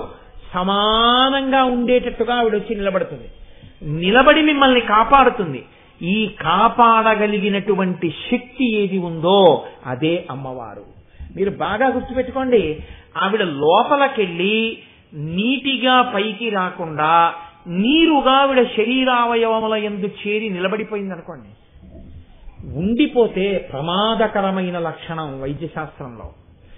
ఎంత ఇబ్బంది పడిపోతారో తెలుసా అండి. నీరు దిగిపోయిందంటారు, కాళ్ళు వాచిపోతాయి, పాదాల మీద ఇలా వేలుతో నొక్కితే సొట్టలు పడతాయి నీరు దిగడం వల్ల. డాక్టర్ గారి దగ్గరికి వెడితే లాసిక్స్ టాబ్లెట్ ఇస్తారు. ఏమ్మా తప్పు చెప్పానా కామేశ్వరమ్మ గారు? లాసిక్స్ అనుకుంటాను. ఓ టాబ్లెట్ ఇస్తారు. ఇస్తే అది లోపలికి వెళ్ళి తోడేస్తుంది నీటిని. మీకు లోపల ఉండిపోయిన నీటిని తోడేస్తుంటే నీరసపడిపోతారంటే, శోషించిపోతారు. లోపల శరీరావయవముల యందు నీరు కాని నిలబడిందా ప్రమాదమే. ఊపిరితిత్తులకి నీరు పట్టిందండి అన్నారు అనుకోండి, ప్రమాదమే. గుండె నీరు పట్టిందండి అన్నారు అనుకోండి, న్యూమోనియాయే. కాదు కాదు కడుపు నీరు పట్టి పొంగిపోయింది అన్నారు అనుకోండి, జలోదరమే. లోపలికి వెళ్లిన నీరు అవసరానికి ఎంత ఉండాలో అంత మాత్రమే ఉంచి, నువ్వు గడగడగడగడగడగడగడ తాగేసి వెళ్ళిపోయినా కావలసినంత ఉంచి, అక్కర్లేని దాన్ని బయటికి తోసేసి నిన్ను ఆరోగ్యంగా ఉంచుతున్న తల్లియే భవాని. ఆ తల్లి ఉంది కాబట్టే నీలో నువ్వు తాగేసిన నీళ్లు ఎక్కువైపోతే బయటికి వదిలేస్తోంది, ఉంచవలసిన నీరు ఉంచేస్తోంది. ప్రవాహ శక్తి కదా అని నీ లోపలికి వెళ్లిన నీరు ఉండవలసినంత ఉండకుండా కిందకి జారిపోయే లక్షణాన్ని అమ్మవారు పెట్టింది అనుకోండి. నేను ఉండను అని వెళ్ళిపోయింది అనుకోండి, ప్రవాహం కాబట్టి. కన్నాలు లేవా? శరీరమునకు కన్నాలు ఉన్నాయి. కన్నం ఎక్కడుందో అక్కడి నుంచి నీరు వెళ్ళిపోతుంది. మీరు చూడండి, మీరు గదికి తూమని ఉంటుంది, ఆ తూములోకి మీరు ఎన్ని నీళ్లు పోయింటే తూములోంచి బయటకు వెళ్ళిపోతాయి అంతే. ఈ శరీరానికి 9 కన్నాలు ఉన్నాయి. 2 కళ్ళు, 2 ముక్కు కన్నాలు, 2 చెవి కన్నాలు 6, నోరు 7, మలద్వారం 8, మూత్రద్వారము 9, 9 రంధ్రాలు ఉన్నాయి. ఈ 9 రంధ్రాలలోంచి, అధోముఖమైనటువంటి రంధ్రాలలోంచి తాగిన నీరు తాగినట్టు బయటికి వెళ్ళిపోయింది అనుకోండి. తాగిన నీరు తాగినట్టు బయటికి వెళ్ళిపోతే మనిషికి మనుగడ లేదు. డీహైడ్రేషన్ అంటారు, నీరు వెళ్ళిపోతుంది. Dehydration is a dangerous symptom which is to be arrested forthwith. ఆలస్యం లేకుండా ఆఫ్ చేయాలి డీహైడ్రేషన్ ని. మీరు ఆఫ్ చేయకపోతే ప్రమాదంలోకి వెళ్ళిపోతారు, చర్మం కాలిపోతుందంటే. అలా వెళ్ళిపోకుండా కావలసిన నీరుంచి మిగిలిన నీరు ఎప్పుడు పడితే అప్పుడు బయటికి వెళ్ళడానికి వీల్లేదు, దానికి ఒక శౌచం ఉంటుంది. అలా మీరు మళ్లీ విడిచిపెట్టడానికి యోగ్యమైనంత సమయం వరకు ఒక తిత్తిలో పట్టి లోపల అట్టె పెడుతోంది అమ్మవారు. అది మిగిలినటువంటి శరీర భాగాలతో కలిసిపోకుండా, లోపల పదార్థాలతో కలిసిపోకుండా అలా ఆఫ్ చేసి అట్టె పెడుతోంది. ఈ శక్తి పట్ల మీరు అమర్యాదతో ప్రవర్తించారనుకోండి, ఆవిడ వేసే మొదటి శిక్ష ఏమిటో తెలుసా అండి? డయాబెటీస్. డయాబెటీస్ వచ్చిన వాళ్ళకి ఉండే మొదటి ఇబ్బంది ఏమిటో తెలుసా అండి? They cannot stop urinating. A urine bladder ఉంటుందో, ఈ మూత్రాన్ని పట్టుకుని ఉండే సంచి ఉంటుందో, ఆ సంచికి పట్టుకుని ఉంచగలిగిన శక్తి శోషించిపోతుంది. శోషించిపోతే మూత్రం బయటికి వెళ్ళిపోతుంది. బయటికి వెళ్ళిపోతే వాళ్ళు ఆపలేరు. సాధారణ ఆరోగ్యం ఉన్నవాడు ఒక 2 గంటలో, 3 గంటలో, 4 గంటలో ఆపగలడు మూత్రాన్ని. ఆపి బయటికి వెళ్ళి ఒక గదిలోకి వెళ్ళి మరుగుదొడ్లోకి వెళ్ళి ఎవ్వరూ చూడకుండా అక్కడ విసర్జించగలడు. ఈయన ప్రారంభం ఏమిటో తెలుసా అండి? 1 గంట కన్నా ఆయనకు ఆగదు.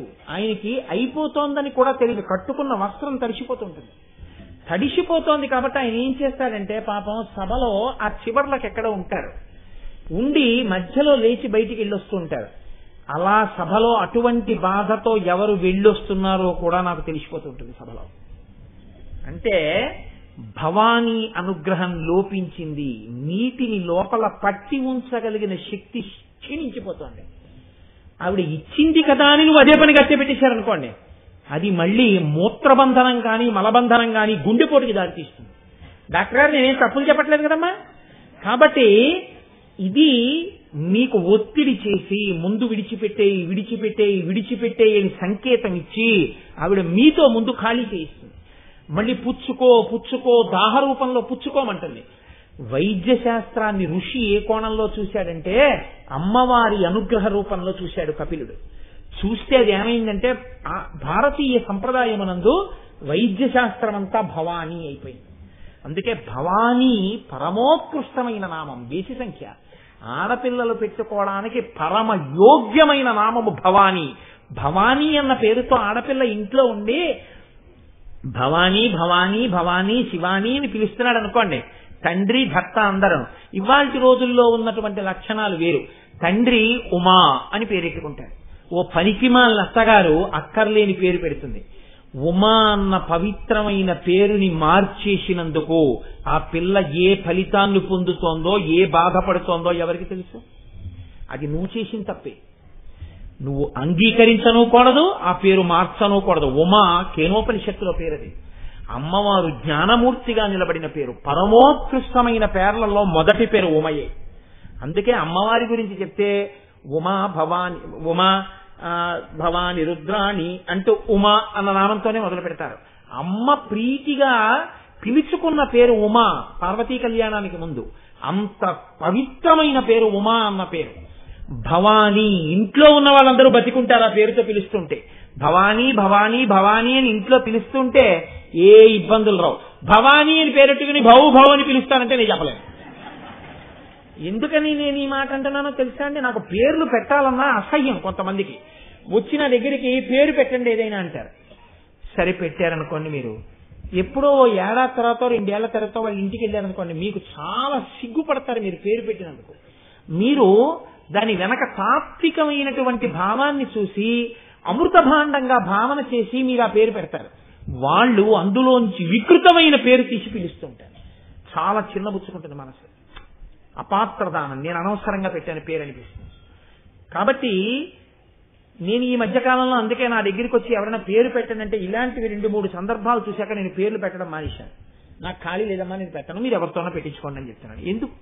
మీరు పెట్టడమే, దాని గౌరవం వాళ్ళు ఏం నిలబెడతారు? గౌరవం లేని చోట పెట్టడం కూడా అపాత్రదానమే. కాబట్టి భవానీ నువ్వు గుర్తెరగగలిగితే నీ పిల్లకి పెట్టుకోవడానికి సర్వోత్కృష్టమైన నామం అది. భవానీ భవానీ అని పిలుచుకోవచ్చు. నీకు దాహం వేస్తే నీరు తప్ప ఇంకొకటి దాహాన్ని తీర్చగలిగినది లేదు. నీరుగా అది దాహాన్ని తీరుస్తుంది, నీరులా ఉన్నది తీర్చదు. మీరు గుర్తుపట్టండి. నీరుగా తీరుస్తుంది, నీరులా తీర్చదు.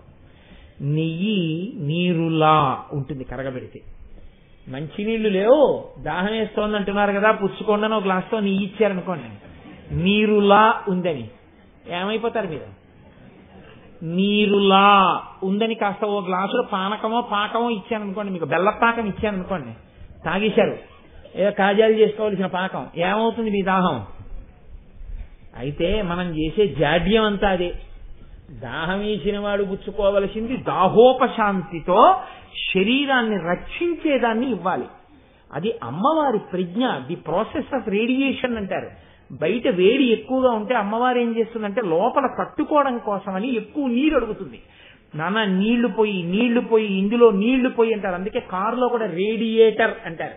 ఇంజన్ వేడికిపోతే ఏం చేస్తారంటే కాసిన రోడ్డు మీద ఆపి కాసిన చన్నీళ్ళు అందులో పోస్తే ఇంజన్ వేడిని అది తగ్గిస్తుంది. బయట వేడి చాలా ఎక్కువగా ఉంది, అందుకు లోపల నీళ్లు పోయమంటుంది అమ్మవారు. నువ్విప్పుడు ఏది పొయ్యాలి అంటే శోషించిపోకుండా ఉండడానికి నీళ్లు పొయ్యాలి.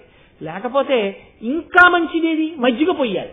అసలు ఒక గడుసు కవి అన్నాడు, పరమశివుడు నీలకంఠుడు ఎందుకు అయ్యాడో తెలుసా? కైలాసంలో మజ్జిగ లేక అన్నాడు. అదేమిటయా అని అడిగారు. అవునయా, మజ్జిగే ఉంటే అసలు ఇక్కడ మచ్చబడి ఉండేది కాదు, ఆ పాటి వేడి కూడా ఆయనకి చేసి ఉండేది కాదు, సమయానికి మజ్జిగ లేకపోయింది పార్వతీదేవి దగ్గర అన్నాడు. అంటే మజ్జిగ అంత చలవ చేస్తుంది. అందుకే పూర్వం వేసవి కాలంలో మీరు ఎవరైనా పెద్దల ఇంటికి వెడితే కొంచెం చల్ల పుచ్చుకుంటారా అండి అనేవారు. దాని పేరే చలవ చేస్తుంది. మీరు కాస్త మజ్జిగ పుచ్చుకుంటారా అనేవారు. వాళ్ళు కూడా కొంచెం మజ్జిగ ఇవ్వండి అనేవారు, కాస్త మజ్జిగ తాగేవారు. అసలు వేడికి వికారం పుట్టుంటే దాని మీద కాఫీ, దాని మీద టీ, లేకపోతే పరమ శీతల పానీయమై చాలా తీయగా ఉండి ఒక 6 నెలల తర్వాతో 7 నెలల తర్వాతో మీరు తాగినా సరే దాని డిప్ప తీసి తాగుతున్నప్పుడు మీకు పొగలొచ్చి అదే తీపితో ఉన్నట్టుగా భ్రాంతిలో ముంచడానికి, కుళ్ళు కంపు రాకుండా ఇన్ని నెలలు నిలవుండడానికి కావలసినంత రసాయనం అందులో కలుస్తోంది. ఇప్పుడు మీరు ఇంత నీటిని వాడవలసిన శరీరం దగ్గరికి తీసుకెళ్లి ఇంత కెమికల్తో ఉన్నదాన్ని పోషించారనుకోండి, ఉడికిపోతుంది లోపల. మీరు అమ్మవారు యజ్ఞగుండంలో తల్లి కూర్చొని మిమ్మల్ని రక్షిస్తుంటే ఆవిడ ముఖం మీద బూది పోసినట్టు కూల్ డ్రింక్ తాగడం ఇక్కడ సంప్రదాయం కాదు. ఈ దేశంలో కూల్ డ్రింకులు లేవు. ఈ దేశానికి ఉన్నది మజ్జిగ ఒక్కటే. ప్రపంచపటానికి దారి చూపించిన దేశం ఇవాళ కూల్ డ్రింకులు తాగి నశించిపోయింది. ఇంకా అధ్వానం ఏంటంటే ఇవాళ పిల్లలకి మనం నేర్పుతున్న నాగరికత ఏమిటి? నాకు తెలిసి మా చిన్నతనం వరకు సజ్జన్నమే. స్కూల్కి వెళ్ళిపోతున్నామంటే చక్కగా అమ్మ పెట్టిన సజ్జన్నం అమృత భాండం అయింది. అమ్మ పెట్టిన సరవాణి అన్నం, అమ్మ పెట్టిన సజ్జన్నం 2 గంటలు మాట్లాడినా మాట్లాడగలిగిన కంఠాన్ని ఇచ్చింది. అప్పుడు అమ్మ కూడా బర్గర్లు, బీస్ట్ లాంటి రోస్ట్లు, కూల్ డ్రింకులే తాగమని డబ్బిచ్చుంటే ఇవాళ 10 నిమిషాలు మాట్లాడడానికి బహుశా నా కంఠం పనికొచ్చి ఉండేది కాదు. నేను తరించాను అంటే నా తల్లి నాకు పెట్టిన భిక్ష, అమ్మ పెట్టిన మజ్జిగ. ఇవాళ పిల్లల్ని చూడండి, చాలా మంది పిల్లలు నాకు పెరిగొద్దు, నాకు మజ్జిగొద్దు. ఎప్పుడూ ఏం కావాలి? దిక్కుమాల బిర్యానీలు. అమ్మలు అలాగే వండి పెడతారు. లోపల దాహం పెంచేసేటటువంటి పదార్థాలు, రజోగుణ భూయిష్టమైన పదార్థాలు, తమోగుణ భూయిష్టమైన పదార్థాలు, సత్వగుణ ప్రధానమైన ఆహారమే కొరవడిపోతుంది. నేను ఈ మధ్యకాలంలో ఓ చదువుకుంటున్న పిల్లతో ఒక మాట అన్నాను. అమ్మా, మేము బ్యాంకుకి వెళితే ఎప్పుడైనా విత్డ్రాయల్ ఫామ్ రాసుకోవాల్సి వస్తే ఆ విత్డ్రాయల్ ఫామ్ నింపుకోవడం రాని వాళ్ళు మా దగ్గరికి వచ్చి, అయ్యా ఒక 500 రూపాయలకి విత్డ్రాయల్ ఫామ్ రాసి పెట్టండి అని అడిగేవారు. అడుగుతుంటే ఇప్పటికీ ఎవరికైనా విత్డ్రాయల్ ఫామ్ రాసి పెడుతుంటాం. అలా ఇంకొక 8 ఏళ్ళలో 5 ఏళ్ళలో దాటిపోతే తెలియనటువంటి వాడు, ఈ తరం వాడు ఎవడైనా హోటల్కి వెడితే, ఎప్పుడో తప్ప హోటల్కి వెళ్ళడం అలవాటు లేనివాడు హోటల్కి వెడితే ఒక సహాయకుడిని తీసుకెళ్లవలసి ఉంటుంది, బ్యాంకులో విత్డ్రాయల్ ఫామ్ రాసినట్టు. ఎందుకంటే వాడు ఇప్పుడు ఏమి చెప్పడు, మీకు ఓ కార్డు ఇస్తాడు. అది మీరు చదివారనుకోండి, అది ఏమిటో గోబీ మట్టర్, ఆలు పట్టర్, ఏదో లేకపోతే రోస్ట్ పన్నీర్. పన్నీర్ ఏమిటి, పులుసు ఏమిటి, పేర్లు ఏమిటి, ఏమిటో ఒక్కటి అర్థం కాదు. ఇటువాణ్ణి చూస్తే ఏదో తింటుంటాడు, అటువాణ్ణి చూస్తే ఏదో తింటుంటాడు. ఆ పేర్లా మనకి తెలియవు. అడిగితే బాగుండదు, వీడు ఎప్పుడు తినలేదులా ఉంది జీవితంలో అనుకుంటాడు. అందుకని తోడు ఎవరినన్నా పిల్లని తీసుకెళ్లి ఆ పిల్ల చెవిలో మంత్రోపదేశం చేసినట్టు, తాతగారండి తాతగారండి వెన్న రాసిన రొట్టికే ఏమంటారండి దాన్ని, నాన్ అంటే లేనిది, నిన్ను లేకుండా చేసేయగలిగినది, కాబట్టి దాని పేరు నాన్. అటువంటిది ఏదో మనం ఆర్డర్ ఇస్తే వాడు అవేవో పట్టుకొచ్చి అక్కడ పెడితే అది ఏం తినాలి, ఎలా తినాలి, అసలు ఆ కూర ఏమిటి, ఆ పులుసు ఏమిటి, అసలు ఆ పేరు ఏమిటి, ఏ పేరు చెప్తే ఏం చేస్తాడో, తెచ్చిన తర్వాత నువ్వేం తింటావో, ఏ ప్రాయశ్చిత్తం చేసుకోవాలో ఏది తెలియదు. పూర్వం ఏదో ఇడ్లీ, పెసరట్టు, ఉప్మా, పూరి ఉండేవి. వాడు కూడా పాపం చాలా సున్నిత మనస్కుడే. ఏమున్నాయి అంటే ప్రతివాడి దగ్గర గోత్రనామాలు చెప్పించుకున్నట్టు పూజలో ప్రతివాడి దగ్గరికి వెళ్ళి ఆత్రేయ గోత్రశా కోడేశ్వర ధర్మనాథేశ్య ధర్మపతి ధర్మార్థకామోక్షం అని మీ గోత్రం రేచర్ల గోత్రోద్భవస్య రావు మురళీరావు నామధేయస్య ధర్మపత్ని సమేతస్య చతుర్విధ పురుషార్థ సిద్ధ్యర్థం అని మళ్లీ వెళ్లి ప్రసాద్ బాబు గారి దగ్గరికి వెళ్ళినట్టు. ఆయన పాపం ప్రతి టేబుల్ దగ్గరికి వచ్చి ఏదో ఇడ్లీ, వడ, పూరి, సాంబార్ ఆయన చదివేవాడు.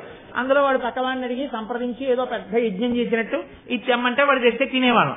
ఇప్పుడు వాడు చెప్పడయ్యా, వాడు దక్షిణామూర్తి అట్టమారేస్తాడంతే. అది మీరు చదువుకోవాలి, చదువుకుంటే అర్థం అవ్వద్దు. అది లలితా సహస్ర భాష్యం కన్నా కఠినంగా ఉంటుంది.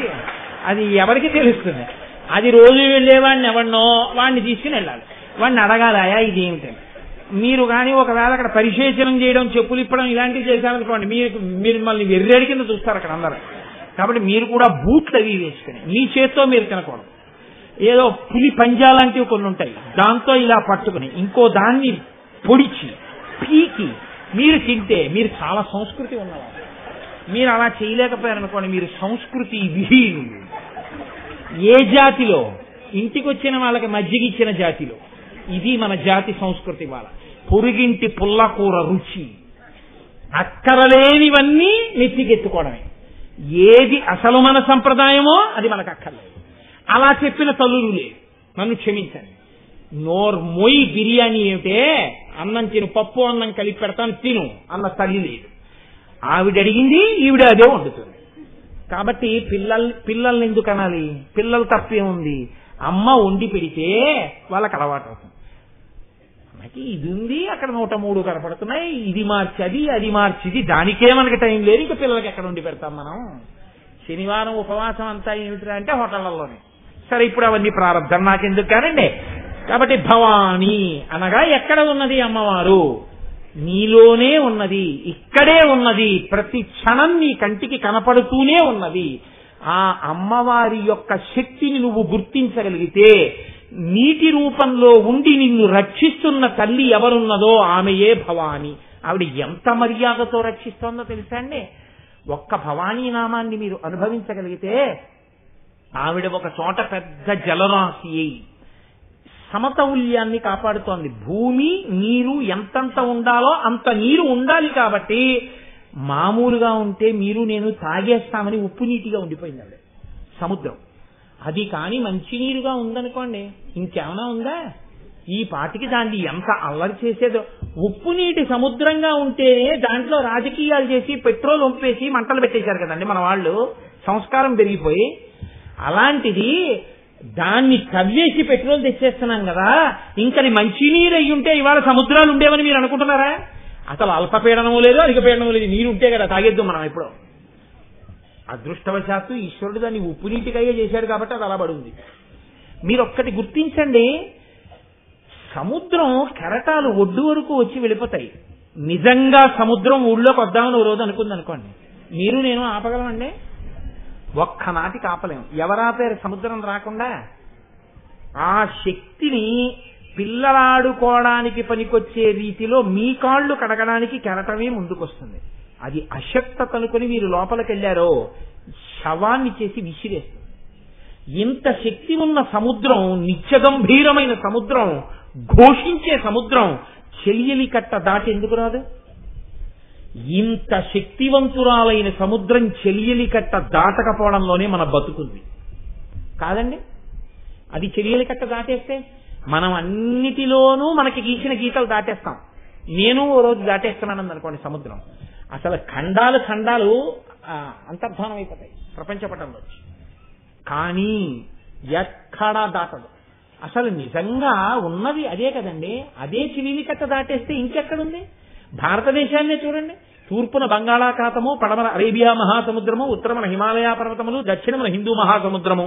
మంచు పర్వతం కాబట్టి అది నీరే, నాలుగు వైపులా నీరే. నాలుగు వైపులా నీరే ఉన్నా భారతదేశ పటం నిలబడిందంటే ఇక్కడున్న వైదికారాధనమే. అసలు ప్రపంచ పటాన్ని చూడండి. అట్లాంటిక్ సముద్రం దగ్గర నుంచి, ఆర్కిటిక్ మహాసముద్రం నుంచి, పసిఫిక్ మహాసముద్రం దగ్గర నుంచి ఎటు చూసినా సముద్రాలే. ఇన్ని సముద్రాల మధ్యలో చిన్న చిన్న చిన్న చిన్న భూగోళంలో ఉండేటటువంటి ఆ ఖండాలుంటాయి. ఇంత నీరు ఉన్నా నీరు ఎప్పుడూ భూమి మీదకి రాకుండా సముద్రాన్ని ఏ శక్తి ఆపింది? ఏ శక్తి చెలియలి కట్ట పాటించి దాటట్లేదు? ఆ శక్తి భవాని. నా దృష్టిలో ఆ భవాని అయి మనల్ని రక్షిస్తోంది ఆవిడ. అదే ఒక నది ఉన్నది, ఊళ్ళోకి రాకుండా అలా ప్రవహించి సముద్రం వైపుకు వెళ్ళిపోతుంటుంది. ఉండిపోయిన నీళ్లు సముద్రంలోకి వెళ్ళిపోతాయి. ఎన్ని నదులెళ్ళి సముద్రంలో కలిసిపోయినా నీరు ఎక్కువైపోయిందని సముద్రం ఊళ్ళోకి రాదు. మరి ఇన్ని నదులు వరదలు వచ్చాయండి, మీరు ఏం చేస్తున్నారు?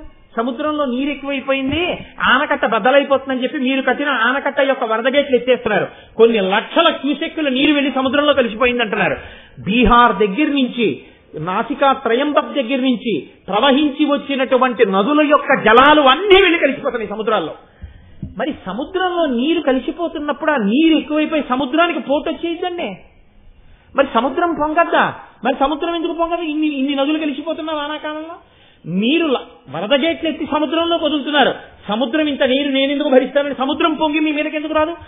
పొంగిన నదుల యొక్క నీరు తానుగుచ్చుకుంటుంది కానీ సముద్రం పొంగి ఊళ్ళోకి రాదు. ఈ పొంగిన వాటిని పుచ్చుకుని ప్రజలు పాడైపోకుండా పొంగని దాంట్లోకి కలుపుకున్న శక్తి ఏది ఉందో అది భవాని. ఇప్పుడు మీకు ఎక్కడ అమ్మవారు కనపట్టాలా? ఒక సముద్రపు టొడ్డుకెళ్ళి నిలబడితే ఆ సముద్రపు ఘోషలో, దాని గాంభీర్యంలో, దాని కదలికలో, దాని కెరటాల్లో, చెలియలి కట్ట దాటని దాని యొక్క అమరికలో, దాని యొక్క గొప్పతనంలో, మీలోకి తాగిన నీళ్లలో, మీ దాహం తీర్చడంలో, మీ ఇంట్లో ఉడుకుతున్న నీళ్లలో, అంతవరకు ఎందుకండి? ఒక రాత్రికి రాత్రి పంటిపోటు వచ్చింది. పంటిపోటు భరించడం అంటే మాటలు కాదు.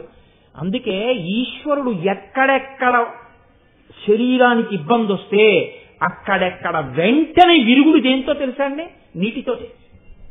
రాత్రి పంటిపోటు వచ్చేసిందండి, అప్పుడు ఏ డాక్టర్ గారి దగ్గరికి వెళ్ళడానికి లేదు, ఇంట్లో పెయిన్ కిల్లర్ లేదు, బయట హోరణ వాన 80 కిలోమీటర్ల వేగంతో ఈదురుగాలులు, పెద్ద పెద్ద వృక్షములను పెకలింపవచ్చు, 3వ నెంబర్ స్థానిక భద్రతా సూచన ఎగురవేయబడింది, పల్ల ప్రాంతాల్ని ఖాళీ చేయిస్తున్నారు, రోడ్ల మీద తిరగడానికి లేదు, కోట్లు కట్టేశారు, టెలిఫోన్ రవాణా సౌకర్యాలకి అంతరాయం ఏర్పడింది, కమ్యూనికేషన్ సౌకర్యాలు విచ్ఛిన్నమైపోయాయి. ఇప్పుడు ఎలా మీ పంటిపోతాయి? ఒక్కటే, ఇంత ఉప్పు నీళ్లలో వేసుకుని కాస్త వేడెక్కించి పుక్కిలిస్తే చాలు, పంటి నొప్పి తగ్గిపోయింది. ఎక్కడుంది అమ్మవారి అనుగ్రహం? కంట్లో నలకపడింది, ఎంతకీ రావట్లేదు. కాసి నీళ్లలో కన్ను పెట్టి రెప్ప టపటపలాడిస్తే పోయింది. ఆ నలక నీటిలోకి వెళ్ళిపోతుంది. గభాల్ని అన్నం తింటూ పెద్ద నవ్వు నవ్వాడు, ఓ గింజో ఏదో వెళ్ళిపోయి అంతవరకు, ఎందుకంటే తింటున్న అప్పడం మొక్కే కత్తిలా వెళ్ళి ఇక్కడ నిలబడింది. ఓ గ్లాసు నీళ్లు గడగడా తాగేశాడు, లోపలికి వెళ్ళిపోయింది. మీకు చూడండి, లోకంలో మొదటి ఓషధి బతికించడానికి ఏదంటే నీరే. స్పృహ తప్పి పడిపోయాడు, చెక్ బుక్ పెట్టుకొచ్చి ఆడిస్తే లేవడం. ఏం వేయాలి? కాసి నీళ్ళు అట్టుకొచ్చి చల్లాలి, ముఖం మీద నీళ్లు చల్లితే స్పృహ వస్తుంది. పోయిన స్పృహ వచ్చేటట్టు చేసిందేది నీరే. కొన్ని వ్యాధులకైతే ఏం చెప్తారో తెలుసా అండి? నీళ్ళు ఎక్కువ తాగండి, నీళ్ళు ఎక్కువ తాగండి అంటారు. మీరు నీళ్ళు ఎక్కువ తాగుతూ ఉండండి అంటారు. పైల్స్ కంప్లైంట్ ఉందనుకోండి, నీరు ఎక్కువ తాగుతూ ఉండండి మీరు అంటారు. నీరు ఎక్కువ తాగడం, ఇవాళ చాలా మంది అసలు ఈ నీరు తాగడం అనేది ఒక పెద్ద ప్రక్రియ చేసేస్తున్నారు కదా వ్యాయామంలో. కాబట్టి నీరే నీ బతుకు. ఆ నీటి యందు ఇన్ని శక్తులుండి కనపడకుండా రక్షించేస్తున్నాయి. ఒక్కసారి కూడా ఆ తల్లి నీటి రూపంలో నాకు పౌర సన్మానం చేయమని అడగలేదు, నీరు భారతరత్న అడగలేదు, నీరు పద్మశ్రీ అడగలేదు. నీరు నీరుగా ఉండి మిమ్మల్ని రక్షించేస్తాను. అందుకే ఒక్క సనాతన ధర్మమే ఇది పట్టుకుంది. సనాతన ధర్మం యొక్క గొప్పతనం ఏమిటో తెలుసా అండి? ఈశ్వరుణ్ణి పదార్థమునందు చూడడం, ఈశ్వర దృష్టితో చూడడమే పవిత్రత. ఆ చూసేటటువంటి దృష్టికోణం ఇంతలా ప్రతిదాని యందు ఈశ్వర శక్తిని చూడగలిగినటువంటి విస్ఫోటన శక్తి భావజాలమునందు ఉన్న ఒకే ఒక్క విశ్వాసము సనాతన ధర్మం ఒక్కటే. అందుకే మనం వేదం కీర్తించినట్టు అలా కీర్తించడం ఇక ఎవ్వరికీ సాధ్యం కాదు. అది ఒక్క సనాతన ధర్మములకే దక్కింది ఆ అదృష్టం. కాబట్టి ఇప్పుడు ఈశ్వరుణ్ణి నువ్వు చూడాలనుకున్నావు, అమ్మవారిని చూడాలనుకున్నావు, ఎక్కడ చూస్తావు? నీ కట్టెదుట ఉన్నటువంటి నీటి యందు అమ్మవారిగా ఉన్నది. అసలు నీటికున్న ఇంకొక చాలా గొప్ప గుణం ఏమిటో తెలుసా అండి? కరిగించుట. మీరు చూడండి, కరిగించగలిగినటువంటి గుణం, కలుపుకోగలిగినటువంటి గుణం నీటికి ఒక్కదానికే ఉంది. ఈ కలుపుకోగలిగిన గుణం అనేది నీటిని చూసి మనం నేర్చుకోవాలి. ఈ కలుపుకోవడం అనేటటువంటిది నీరు ఒప్పుకోలేదనుకోండి, నేను నిన్ను బతికించేవాడిని రా, ఇంత గొప్పదాని రా, నేను కలుపుకోనందనుకోండి నీరు. అసలు మీకు ప్రపంచంలో చాలా వాటిని మీరు ఉపయోగించడం కుదరదు. కాఫీ కలుపుకోవాలి, ఎందులో కలుపుతారన్నీ? నీళ్లలోనే. ముందు కాఫీకి ఆద్య పదార్థం ఏది? నీరే. ఆ నీరు ఉడకపెట్టేసి ఉడికించేస్తే, వేడిక్కించేస్తే ఆ చల్లిని మీకోసం ఓరుస్తోంది ఆవిడ. అందులో ఉత్ప్రేరకమైన కాఫీని తీసుకొచ్చి వేస్తే, కాఫీ పంట అన్నది సనాతన ధర్మంలో ఇత పూర్వం ఉన్నట్టు నాకు చూపించండి. కాఫీ పంట అన్నది ఈ దేశానికి తెలియదు, కాఫీ తాగడం అన్నది ఈ దేశానికి తెలియదు. ఇదో కొత్త అలవాటు ఈ దేశానికి. కాఫీ, టీ ఈ రెండు తెలియవు. ఈ జాతికి తెలిసి ఉన్నవి రెండే పదార్థాలు, ఒకటి గంజి, ఒకటి మజ్జిగ. గంజి వార్చి నీళ్లు కలిపి ఇంత ఉప్పు వేసి ఇస్తే కష్టజీవి తాగి పొంగిపోయి వెళ్ళిపోయేవాడు. ఇంత మజ్జిగిస్తే సంతోషపడిపోయి దాహం తీరిందని వెళ్ళిపోయేవారు. ఈ రెండే మనకి తెలుసు. 3 చలివేంద్రం పెట్టి నీళ్లు ఇవ్వడం తెలుసు. కాఫీ, టీ ఇవ్వడం మన జాతికి తెలిసిన విషయమే కాదు, అది ఉత్ప్రేరకం అండి. మీరు ఇవాళ 2ంటికి కాఫీ తాగితే రేపు 2ంటికి కాఫీ అడుగుతుంది శరీరం. ఇవ్వకపోతే మీ నర్వస్ సిస్టమ్ కొలాప్స్ అవుతుంది, కొంతసేపు ఒప్పుకోదు, నాకు పొయ్యి అని అడుగుతుంది. నికోటైన్ తోటి, పొగాకులో ఉన్న నికోటైన్ ఎలా ఉత్ప్రేరకంగా పనిచేస్తుందో, కాఫీలో ఉన్నటువంటి ఆ ఉత్ప్రేరకం కూడా అలాగే పనిచేస్తుంది నాడీ మండలం మీద. కాబట్టి ఉత్ప్రేరకాన్ని వాడడం ఈ జాతి లక్షణం కాదు. కానీ నువ్వు అలవాటైపోయానంటే ఆ నీరే పుచ్చుకుంటుంది, ఆ కాఫీ గుండని పుచ్చుకుని నల్లగా మారిపోతుంది. మారిపోయి అందులో మీరు పాలు పోసేస్తే ఎంత తప్పు చేశావురా నాన్న, నీటిలో పాలు కలుపు తప్పు లేదు, నువ్వు చేసింది పాలకి నీటికి మధ్యలో చేసిన తప్పు. పాలు నీటితో కలిసిన గోధుమ రంగులోకి వస్తాయి. అదే నాకు బాగుందని అవుతాం కాఫీ అని. అందులోనే ఉంది అసలు ధర్మశాస్త్రం అంతా. చేస్తున్న తప్పు కాఫీ రంగే. ఇప్పుడు అందులో పంచదార వేసావు, కరిగిపోయింది. షుగర్ కాబట్టి డయాబెటిక్ టాబ్లెట్ వేసావు, కరిగిపోయింది.